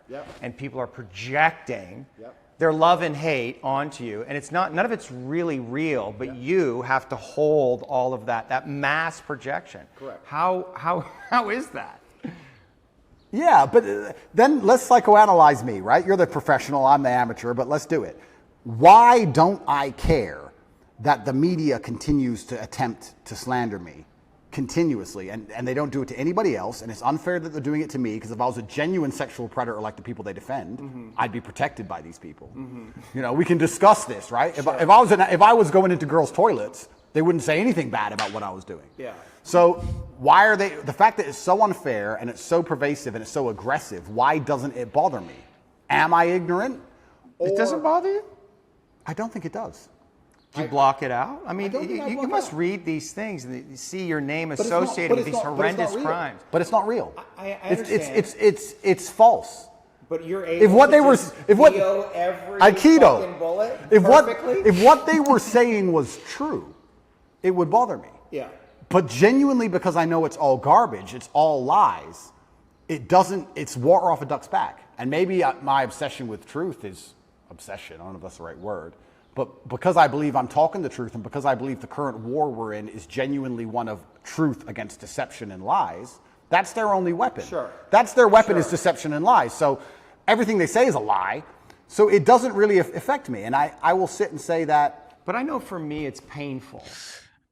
It's interesting how and we got into this before, but fluctuating back between his brute force competitive mentality and the go with it mentality. And he said flow like water, which I don't know if he was intentionally trying to give an homage to Bruce Lee, or maybe that's just kind of the way that he thinks about it. But when he's talking about internet flack, it's just, you know, flow with it. Yeah. Don't view it as an act of violence. Don't hit back. You know, I'm just kind of sidestepping it, using people's energy against them. And in other situations, it's a personal and physical affront, and you don't just flow like water. You slip the punch and you knock them out. Sure, yeah. The different martial techniques. Yeah. Yeah. When I'm not seen, like my goodness isn't seen, right? Like it's painful, or people misrepresent the things that I say, or judge me because of my association with you. Like it's painful. I'm not seen. Correct. Right, and that can make me angry and maybe cause, I don't know, some kind of negative reaction within me. And I guess I'm just curious, like, isn't it painful in some way? Like people, because there's a lot of people out there. They don't see you. They don't see your goodness. They only see the dark part of you, or they project their own darkness onto you, or their father's darkness, or Trump, whoever the fuck it is. They project that onto you. In some way, isn't that like? But those people are already paying the price. But those people, but for you, I'm saying for you, your inner. It doesn't bother me because those people are already paying the price for their ignorance. Their minds are not free. Anybody who sits and watches the news and believes what the news says about me is the same kind of person who believes everything the news says. Right. And if you have two choices in this world, people are talking about the battle I'm in, and yes, I may be spearheading it, I may be at the front of it, but I believe that this war cannot be avoided. You are either at war against the injustice and against the lies, or you're at war with your own mind when you believe they're garbage. It is impossible for a man to believe the crap they want you to believe and be a happy, functioning adult. It's impossible. If you believe the shit that's on the television as a man, you're going to be miserable. So you're either at war with your brain or you're at war with them. Anyone who's going to sit there and go, I believe Andrew Tate is a human trafficker, I have 25 vaccines, I believe in Ukraine. These people are already paying the price because they're already miserable, and I can guarantee everyone who dislikes me is an unhappy person because their minds are enslaved. So I thought happiness didn't matter, so isn't that interesting? Right? I thought happiness didn't matter. Yeah. That's like happiness a good point. isn't, you know, what we should be striving to obtain in the first place. So what if they're not happy? Yeah, it's not. It doesn't fit into the money and the world championships. Yeah. Happiness is not part of the tripod. It's just those two. Feel like I don't feel when someone sits across from me, which has never happened in person, but let's say someone on the internet makes a video about me, right? And these happen. A new Andrew Tate's the worst man ever. I can load up the video and just look at him for a fraction of a second and go, he's paid the price. Right. He's already miserable. If I was that person, then depression would be real. These are fat internet trolls, losers, who can't compare to me in any human metric. They know it, which is why they dislike me. Because anybody who genuinely gets out in the world and looks for truth and looks to be successful and is tenacious and is brave agrees with everything I say. So I don't feel pain when someone sits and says garbage about me because I believe that their mind is already suffering because they're not free. Their mind's not freed. Anybody who can listen to what I say long enough and not be emotional about it and actually understand it, well, those people aren't paying a price. So maybe that's a coping mechanism, but every single time I see a woman who hates me or a man who hates me, and I compare them to the people who like me, there's a massive contrast in overall physical attractiveness, success, financial success. Like, it's amazing. Sure. So it's like, okay, well, my haters are way down here, and the people who agree with me are way up here, so let them hate. Maybe they just resent you. Of course. For someone who has such a manly, aggressive view of himself and the way that he walks through life, his paradigm depends on the approval of others. Yes. Way more than you would think. His need for approval is necessary to his ideals and to his paradigm because, like he said, if you disagree with him, then you are not free, you are not brave, you are not a person that is worth speaking to. And if you just saw the way that he did exactly, almost like a puzzle piece where if you don't fit into my views, exactly 100%. If you just listen, like you either are not a person that is worth my time, or you haven't listened to me speak for long enough. Yeah, I mean, again, this is another contradiction, right? That comes up for him. It's like he has said repeatedly earlier that he doesn't care about certain things or what other people think of him, but he clearly cares what other people think of him. And this is a metric for his success, as he just articulated. So yeah, I feel like, in fact, the deeper you listen to him, the more the contradictions are revealed, the inconsistencies, the reversal of rationalization to fit a different context, right? It's like there's something almost skittish or anxious about the energy that he is showing up with here. Yeah. I feel like he's at a very pivotal crossroads where he could go full on cult leader, or he could he could sort of withdraw internally and do some self-introspection, do DMT, do ayahuasca, even just spending some time alone outside of prison around people he loves, and be a little bit more sensitive to the way that other people perceive him, or the way that other people just walk through this world in general, regardless of whether they agree with him or not, just recognizing it as a part of the human experience. So we'll see. Like, he could go full, cult, Andrew, like some people view him as a cult leader. Sure. I don't know if I would say that he exhibits those characteristics, but it definitely seems like this guy's making him think during a public conversation, more than I've ever seen him sort of take pauses and think about what he's going to say. I think it's a good indication that, like, the other path is, I would dare suggest he's probably considering it, the other path. Not maybe. I think a lot of the reason this is happening to me is, and maybe this is arrogant, but are you arrogant? I'm with the therapist, so I'm allowed to be arrogant, right? A lot of the reason this is happening to me is because I'm tall and built, muscles and cool cars and smart. People don't like me. There's people who look at me and go, he thinks he's too cool. Teach him a lesson. There's a massive amount of resentment involved in all of this. Yeah. Even from the Matrix itself, we talk about the Matrix, and I talk about it, and people, of course we compare it to the movie. But at the end of the day, there are people, moving parts in all of this. There's a prosecutor, there's a judge, there's a lawyer, whatever. Mm-hmm. Someone is sitting in an office who gets a piece of paper saying, destroy Andrew Tate. Mm-hmm. And that person looks at my life and compares it to theirs, and they feel resentful. Mm-hmm. And then they go, okay, let me use every power I have to try and destroy this man. Right. If my life wasn't so aspirational is a word you can use, but if it also didn't tick nearly every single box in regards to every teenage boy's dream. Teenage boy. I think that they would be a lot less interested in trying to hurt me. They're trying to hurt me because of the things I have and what I can do. Mm-hmm. So there's a massive level of resentment in all of it. And I also think the people who dislike me, a lot of it's resentful. It's either weaponized virtue or resentment. Right. Especially weaponized virtue. Let's talk about that. Because whenever I have a hater online, it's funny, people who hate me in person are very respectful to me. It's very strange. Isn't it weird how the bottom line of humanity is always going to be physicality? When they meet me, they shut up. Sure. Keyboard warriors are very tough. Of course. But online, it's very hard to say I'm stupid. It's very hard to say I'm not successful. It's very hard to say I'm fat. It's very hard to say I'm ugly. It's very hard to say I'm not charming or I'm not charismatic. It's very difficult to attack me with anything other than the fact I'm a bad person. Mm-hmm. He's all these things. He's perfect in nearly every metric, but he's a bad person. Yeah. Right? So how do you do that? Well, you take a virtue and you weaponize it. Misogyny, homophobic, whatever it is. They pretend they care about the subject when they don't. And they put it into a bullet and they shoot it at you. And it's weaponized virtue. It's not genuine virtue. These people who are saying I'm a misogynist don't care about women or care about combating misogyny. They just want to try and hurt me with it. Yeah. That's the first thing. Or the second thing is genuine resentment. Yeah, I remind them of the guy who picked on them in school. Yeah. Or the guy who fucked their girl, took their girl off them. Mm-hmm. And they don't like me for it.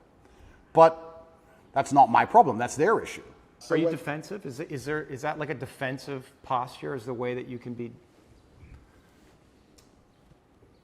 I really want when I. Are you open to these people? No. And when I talk to you, I They want want you to be open to that. This is what I think it is. It's like you are the man. It's like you are the daddy. It's just like, why are you being so mean to me? Why are you fucking yelling at me? I want you. I need you, brother. Like, show up in a good fucking way. Where are you? Like, that's what's going on for them emotionally. Perhaps. Yeah. And So do you have a responsibility in that place to transcend the place you are in to really fully realize your leadership? You know what I'm saying? That's a very good question. And when I'm talking to you, I want to be as honest and vulnerable as I've ever been. I'm trying to be as vulnerable as I can be. You're doing great. But also, so let's talk about these people who resent me the most, or these people who disagree with my message. What's the it most. like for you to be vulnerable? What's that word even mean to you? How do you relate to that word of vulnerability? That's a really good question. I don't know. I don't know how I relate to the word vulnerability. Well, you are vulnerable. You can't put yourself out in the world like this to be seen. That is a vulnerable act. Getting into the ring with another fighter where he might kick your ass, that's vulnerable. That's intense vulnerability. I think emotional vulnerability, nearly at every form, at every level, is basically a form of manipulation. Okay, pause.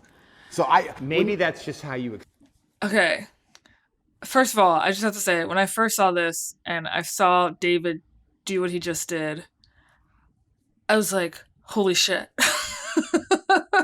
Like, he assumed the position. He like went into the deep core of people who are haters and assumed the position and is like, this is what they're actually craving or desiring for you to become. And I thought it was such a beautiful, I mean, talk about the metaphor of being in the ring and taking a punch. It was such a beautiful punch. I mean, it wasn't really a punch, but like, you see what I'm saying? It was such a beautiful, like, yes, you are the man, but you're not fully being the man. Like, you're not fully rising to the highest possible, to your highest possible light or your highest possible good. That father figure. Yeah. And interesting that he said he believes that all emotional vulnerability is a form of manipulation. And again, this is what Tateism number 4 or 5. Of course he can't be sad, right? Because he sees it as a form of manipulation. Of course he can't be whatever any other vulnerable emotion that he... Of course, anger is also a vulnerable emotion, right? He doesn't relate to it in this way, but it is also a vulnerable emotion. I think because he is under the illusion that he is in control. He sees emotion itself as a means to control, right? A means for someone else to come in and try to control him. And that's a no-no. So it's just interesting how these things are like interacting with each other. I do like the fire in David Sutcliffe that you pointed out, where he even physically made himself bigger. Yeah. And he's saying this is what they want. They're looking for the daddy, the father figure. And if you look really quickly, because the camera angle shifted to Tate for a second, then back to David Sutcliffe, but you see Tate almost retract a little bit when David Sutcliffe gets bigger. Yeah. And I do think there's a little bit of competitive edge to that, because the question that he asked him before was, what is it like for you to be vulnerable? Yeah. And it's almost like from David Sutcliffe's perspective, you're in my ring now. This is where I live.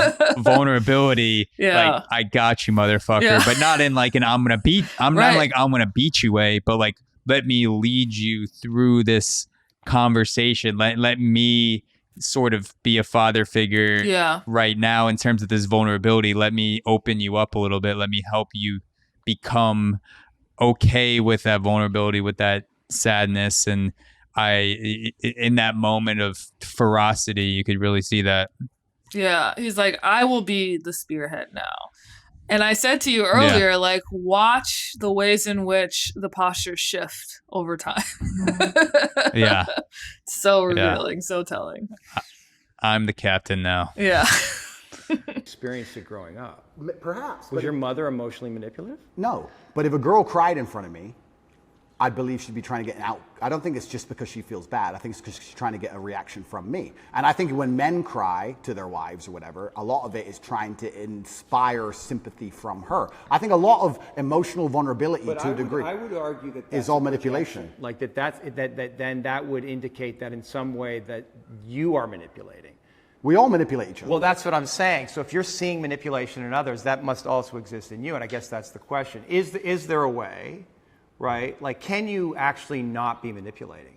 And manipulating is a strong word. It has a negative connotation. But like in some sense, trying to control. Because one of the things that I find in this conversation, right, it's like, I mean, I actually think you're going along with my line of questioning really well. Like, you're not trying to control everything. But there is a way, right, that you have a tactic. You're trying to control things. You're trying to get away from something. You're trying to control the conversation on some level. Of course. But what if you gave that up? Well, okay. Give it up. I'm trying. I'm trying to be as vulnerable as possible. But when we like just the idea of it, right? Like what would happen if? let's do it. I'm trying my very best. Old habits die hard. But don't worry about the result. Just ask yourself the question, like what would happen if you let go of trying to control everything? Just feel into what that would feel like. But that goes back to the point about what vulnerability is, because I don't think humans are as emotionally incontinent as they pretend to be. And I believe that when you truly feel pain or truly feel trauma or something really bad happens to you, the result to that is usually silence. I don't think you talk very much at all. So people, you ask me, what is it like to be vulnerable? Well, to me, that's not crying. That's not...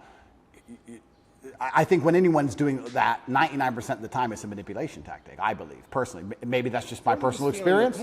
But yeah, maybe. But I think especially with men, I think it's a manipulation tactic when they try and show too much emotion, and women do it as well. And I don't react very well to it. If someone were to sit in front of me and start bawling their eyes out, it's very hard to elicit sympathy from me for that reason. I feel like you get sympathy from me by sitting and explaining to me why something bad happened to you in a logical, calm, stoic manner.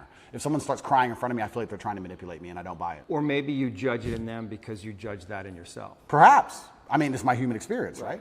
And it's my bias. Right. But I'm trying to think of the very few scenarios in which I would ever cry. And I'm thinking, would it genuinely be because I feel so much pain, or if I think it could benefit me or help me?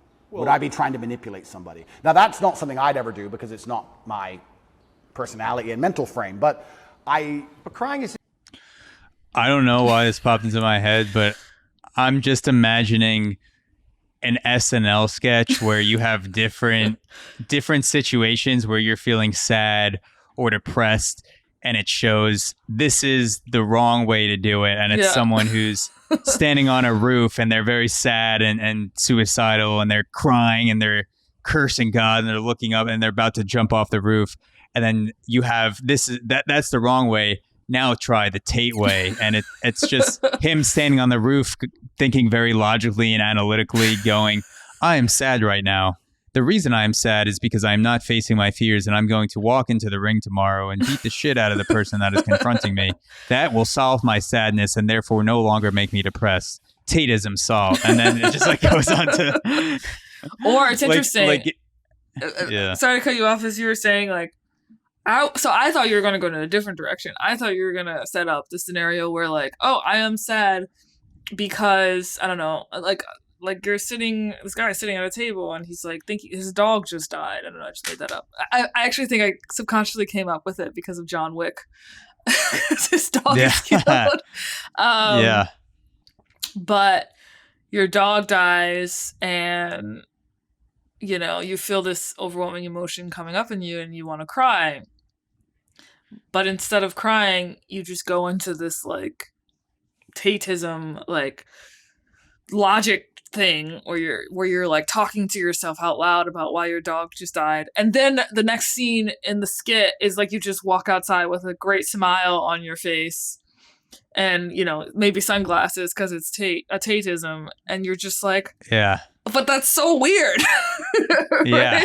Right? Dude, your dog just died. Yeah. Is Andrew Tate the son of John Wick and Donald Trump? Funny enough, like, I think that John Wick, and I only saw the first movie. I couldn't sit, because at some point it just becomes like so monotonous, like the skill with the gun. Like, I get it, but like, It's so good though. I know my guy friends. I will defend John Wick, and I'll defend John Wick until death. My guy friends insist that it's good. I know that it's objectively good. I just don't personally find it engaging after like 90 minutes of there's nothing else happening, right? It's just like you're shooting with a gun, and I get it, but I was gonna say that John Wick, prior to his dog dying, was like incredibly emotionally available when he was in a relationship with his wife, right? Like, and he has this other side to him that is very much, emotionally available. I think that John Wick is a far more mature version of how Andrew Tate is presenting himself right now. So yeah, and John Wick definitely says less words than Andrew Tate. I forget what the exact calculation is, but through all 4 films, it's something like 1,000 kills versus maybe 1,500 words. Yeah. But it was almost like a 1-to-1 ratio of headshots to words for John Wick, which is the highest form of art to me. If you can kill someone without saying more than 2 words to them, that's it. Yeah, that's amazing. Logical reaction to express pain and grief that allows us to release this and to come back to homeostasis. It's manipulation. It's just it can be. It's don't attack me. But anymore. it's also a physiological response. Oh, completely. But it's don't attack me anymore. It's I'm the victim. Don't attack me anymore. Be. Yes, I cheated on you. It's a shield. And so when we talk about what does vulnerable mean, I feel like I'm being vulnerable now when I'm explaining things extremely logically. You are. That's as vulnerable as I can be. I cannot be the kind of person who's going to cry. But once again, this is my mental model. I haven't instilled. But is that what it means? Vulnerability? Cry? I guess vulnerability. What about admitting your weaknesses? I'll admit my weaknesses What right are now. your weaknesses? Then this is so interesting because I will tell you. No, it is because I'll tell you I'll admit my weaknesses, and I will. Mm-hmm. But now I have to try and identify some because in my mental framework I don't have weaknesses. Right. So now it's like, okay, I am prepared to admit where I'm weak. Where am I weak? Well, I've tried so hard for so long to make sure I'm not weak anywhere, and if I am, I've compensated so heavily in some other way, I don't fail. So it's like, where am I weak? I'm that guy who does not fail. It doesn't matter what scenario anybody's life is in. It doesn't matter if you get dumped into jail. It doesn't matter if you're going into war. It doesn't matter if you're bankrupt. Whatever it is, if someone says Tate's on your side, you feel good. Oh, Tate's here. Ah, Tate. Okay. Yeah. He can't even swim, but he's here to he's the lifeguard. Tate doesn't fail. I can swim, but it's an example, right? So I do not fail ever. So I thought he was gonna be like, oh, that's a weakness. I can't swim. It's like, actually, I just made that up. I fucking totally. Michael Phelps. Yeah. It's very hard for me to identify weaknesses because I feel like they've all been ruthlessly. I think I've rooted out any weakness, or I've compensated so heavily so long ago. I don't see myself as a weak person. I don't see myself as a person who can fail. People said to me in jail, "How did you handle that? What else can I do? Not handle it? What does that look like? We're gonna bang my head on the wall like a dummy? Am I gonna have a breakdown and just be a pile of mush? All you can do is handle it." So we're talking about vulnerability. I'm being as vulnerable as I can, but I can't even honestly sit here and tell you a weakness I have because in my mind I have no weaknesses. And perhaps that's delusion. Perhaps that's Perhaps it's delusion. Yeah, but a useful delusion is what you're saying. It's brutally useful. Yeah.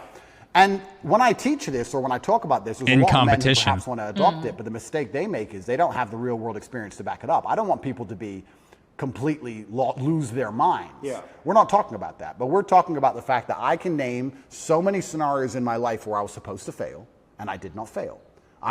It's brutally realistic, it's brutally logical, it's built on competence, it's built on real world accolade and achievement. Mm-hmm. Everything I've ever wanted, I have achieved and I have gotten. I have never failed at anything I've ever wanted, ever. So how am I going to wake up and say, oh, I've got this weakness, that weakness, when I have a 100% success rate? 100%. There's never a girl I wanted I didn't get. There's never a car I wanted I didn't drive. There's never a scenario where I said, I want to get through this, I didn't get through it. I've never failed. So of course I'm going to sit and say, yeah, I love to tell you my weaknesses. I can't think of any. I don't know. Right, but are you being... Yeah, but if he's gotten everything that he's ever wanted, then he's never experienced the adversity that he's said that he's experienced. Because Right, because he the said he definition didn't of adversity, yeah, the definition of adversity was wanting things that you're going through challenges, but part of that is wanting things that you don't yet have. So if he's always gotten everything that he's desired, then how could he view himself as this powerful man who's never experienced loss or heartbreak or going broke or any sort of financial, emotional, or spiritual challenge? Yeah, that's a very good point. It's a paradox of it. It's like if you haven't experienced not getting what you wanted, then can it really be said that you experience adversity? True adversity. Yeah. And how can you call yourself a leader of men if you aren't experiencing those valleys yourself and working your way out of it? Because his part of his rationale for exploitation was that better me than someone else. Right. Because I'm gonna be able to at least teach these people or help these women form a business, help these men become more of a man. Mm-hmm. But if he's never experienced adversity, what tools do you have to lead people through the harshest of circumstances? Right. And he has experienced adversity, obviously. Yeah. But in this section of the conversation, for whatever reason, he's just not self-aware of that, or he's not recognizing that part of himself. Well, he's afraid of being perceived as weak, right? And so if you ask him straight on, what are your weaknesses? That's one of his weaknesses, is that he's not able to admit that he has weaknesses. Yeah. One of his weaknesses is that he's not able to admit that he has weaknesses. Yeah. Well said. So I feel like this may be a good place to stop. Let's do it. And then we could pick up. We're at 2:15 right now. We're about halfway through part 2, and part 4 is relatively short. So we're 40 to 50% through it. Sounds good. So this seems like a good stopping point, and then we can pick up where we left off. I'm just gonna make a note. Cool. 15:30 part 2.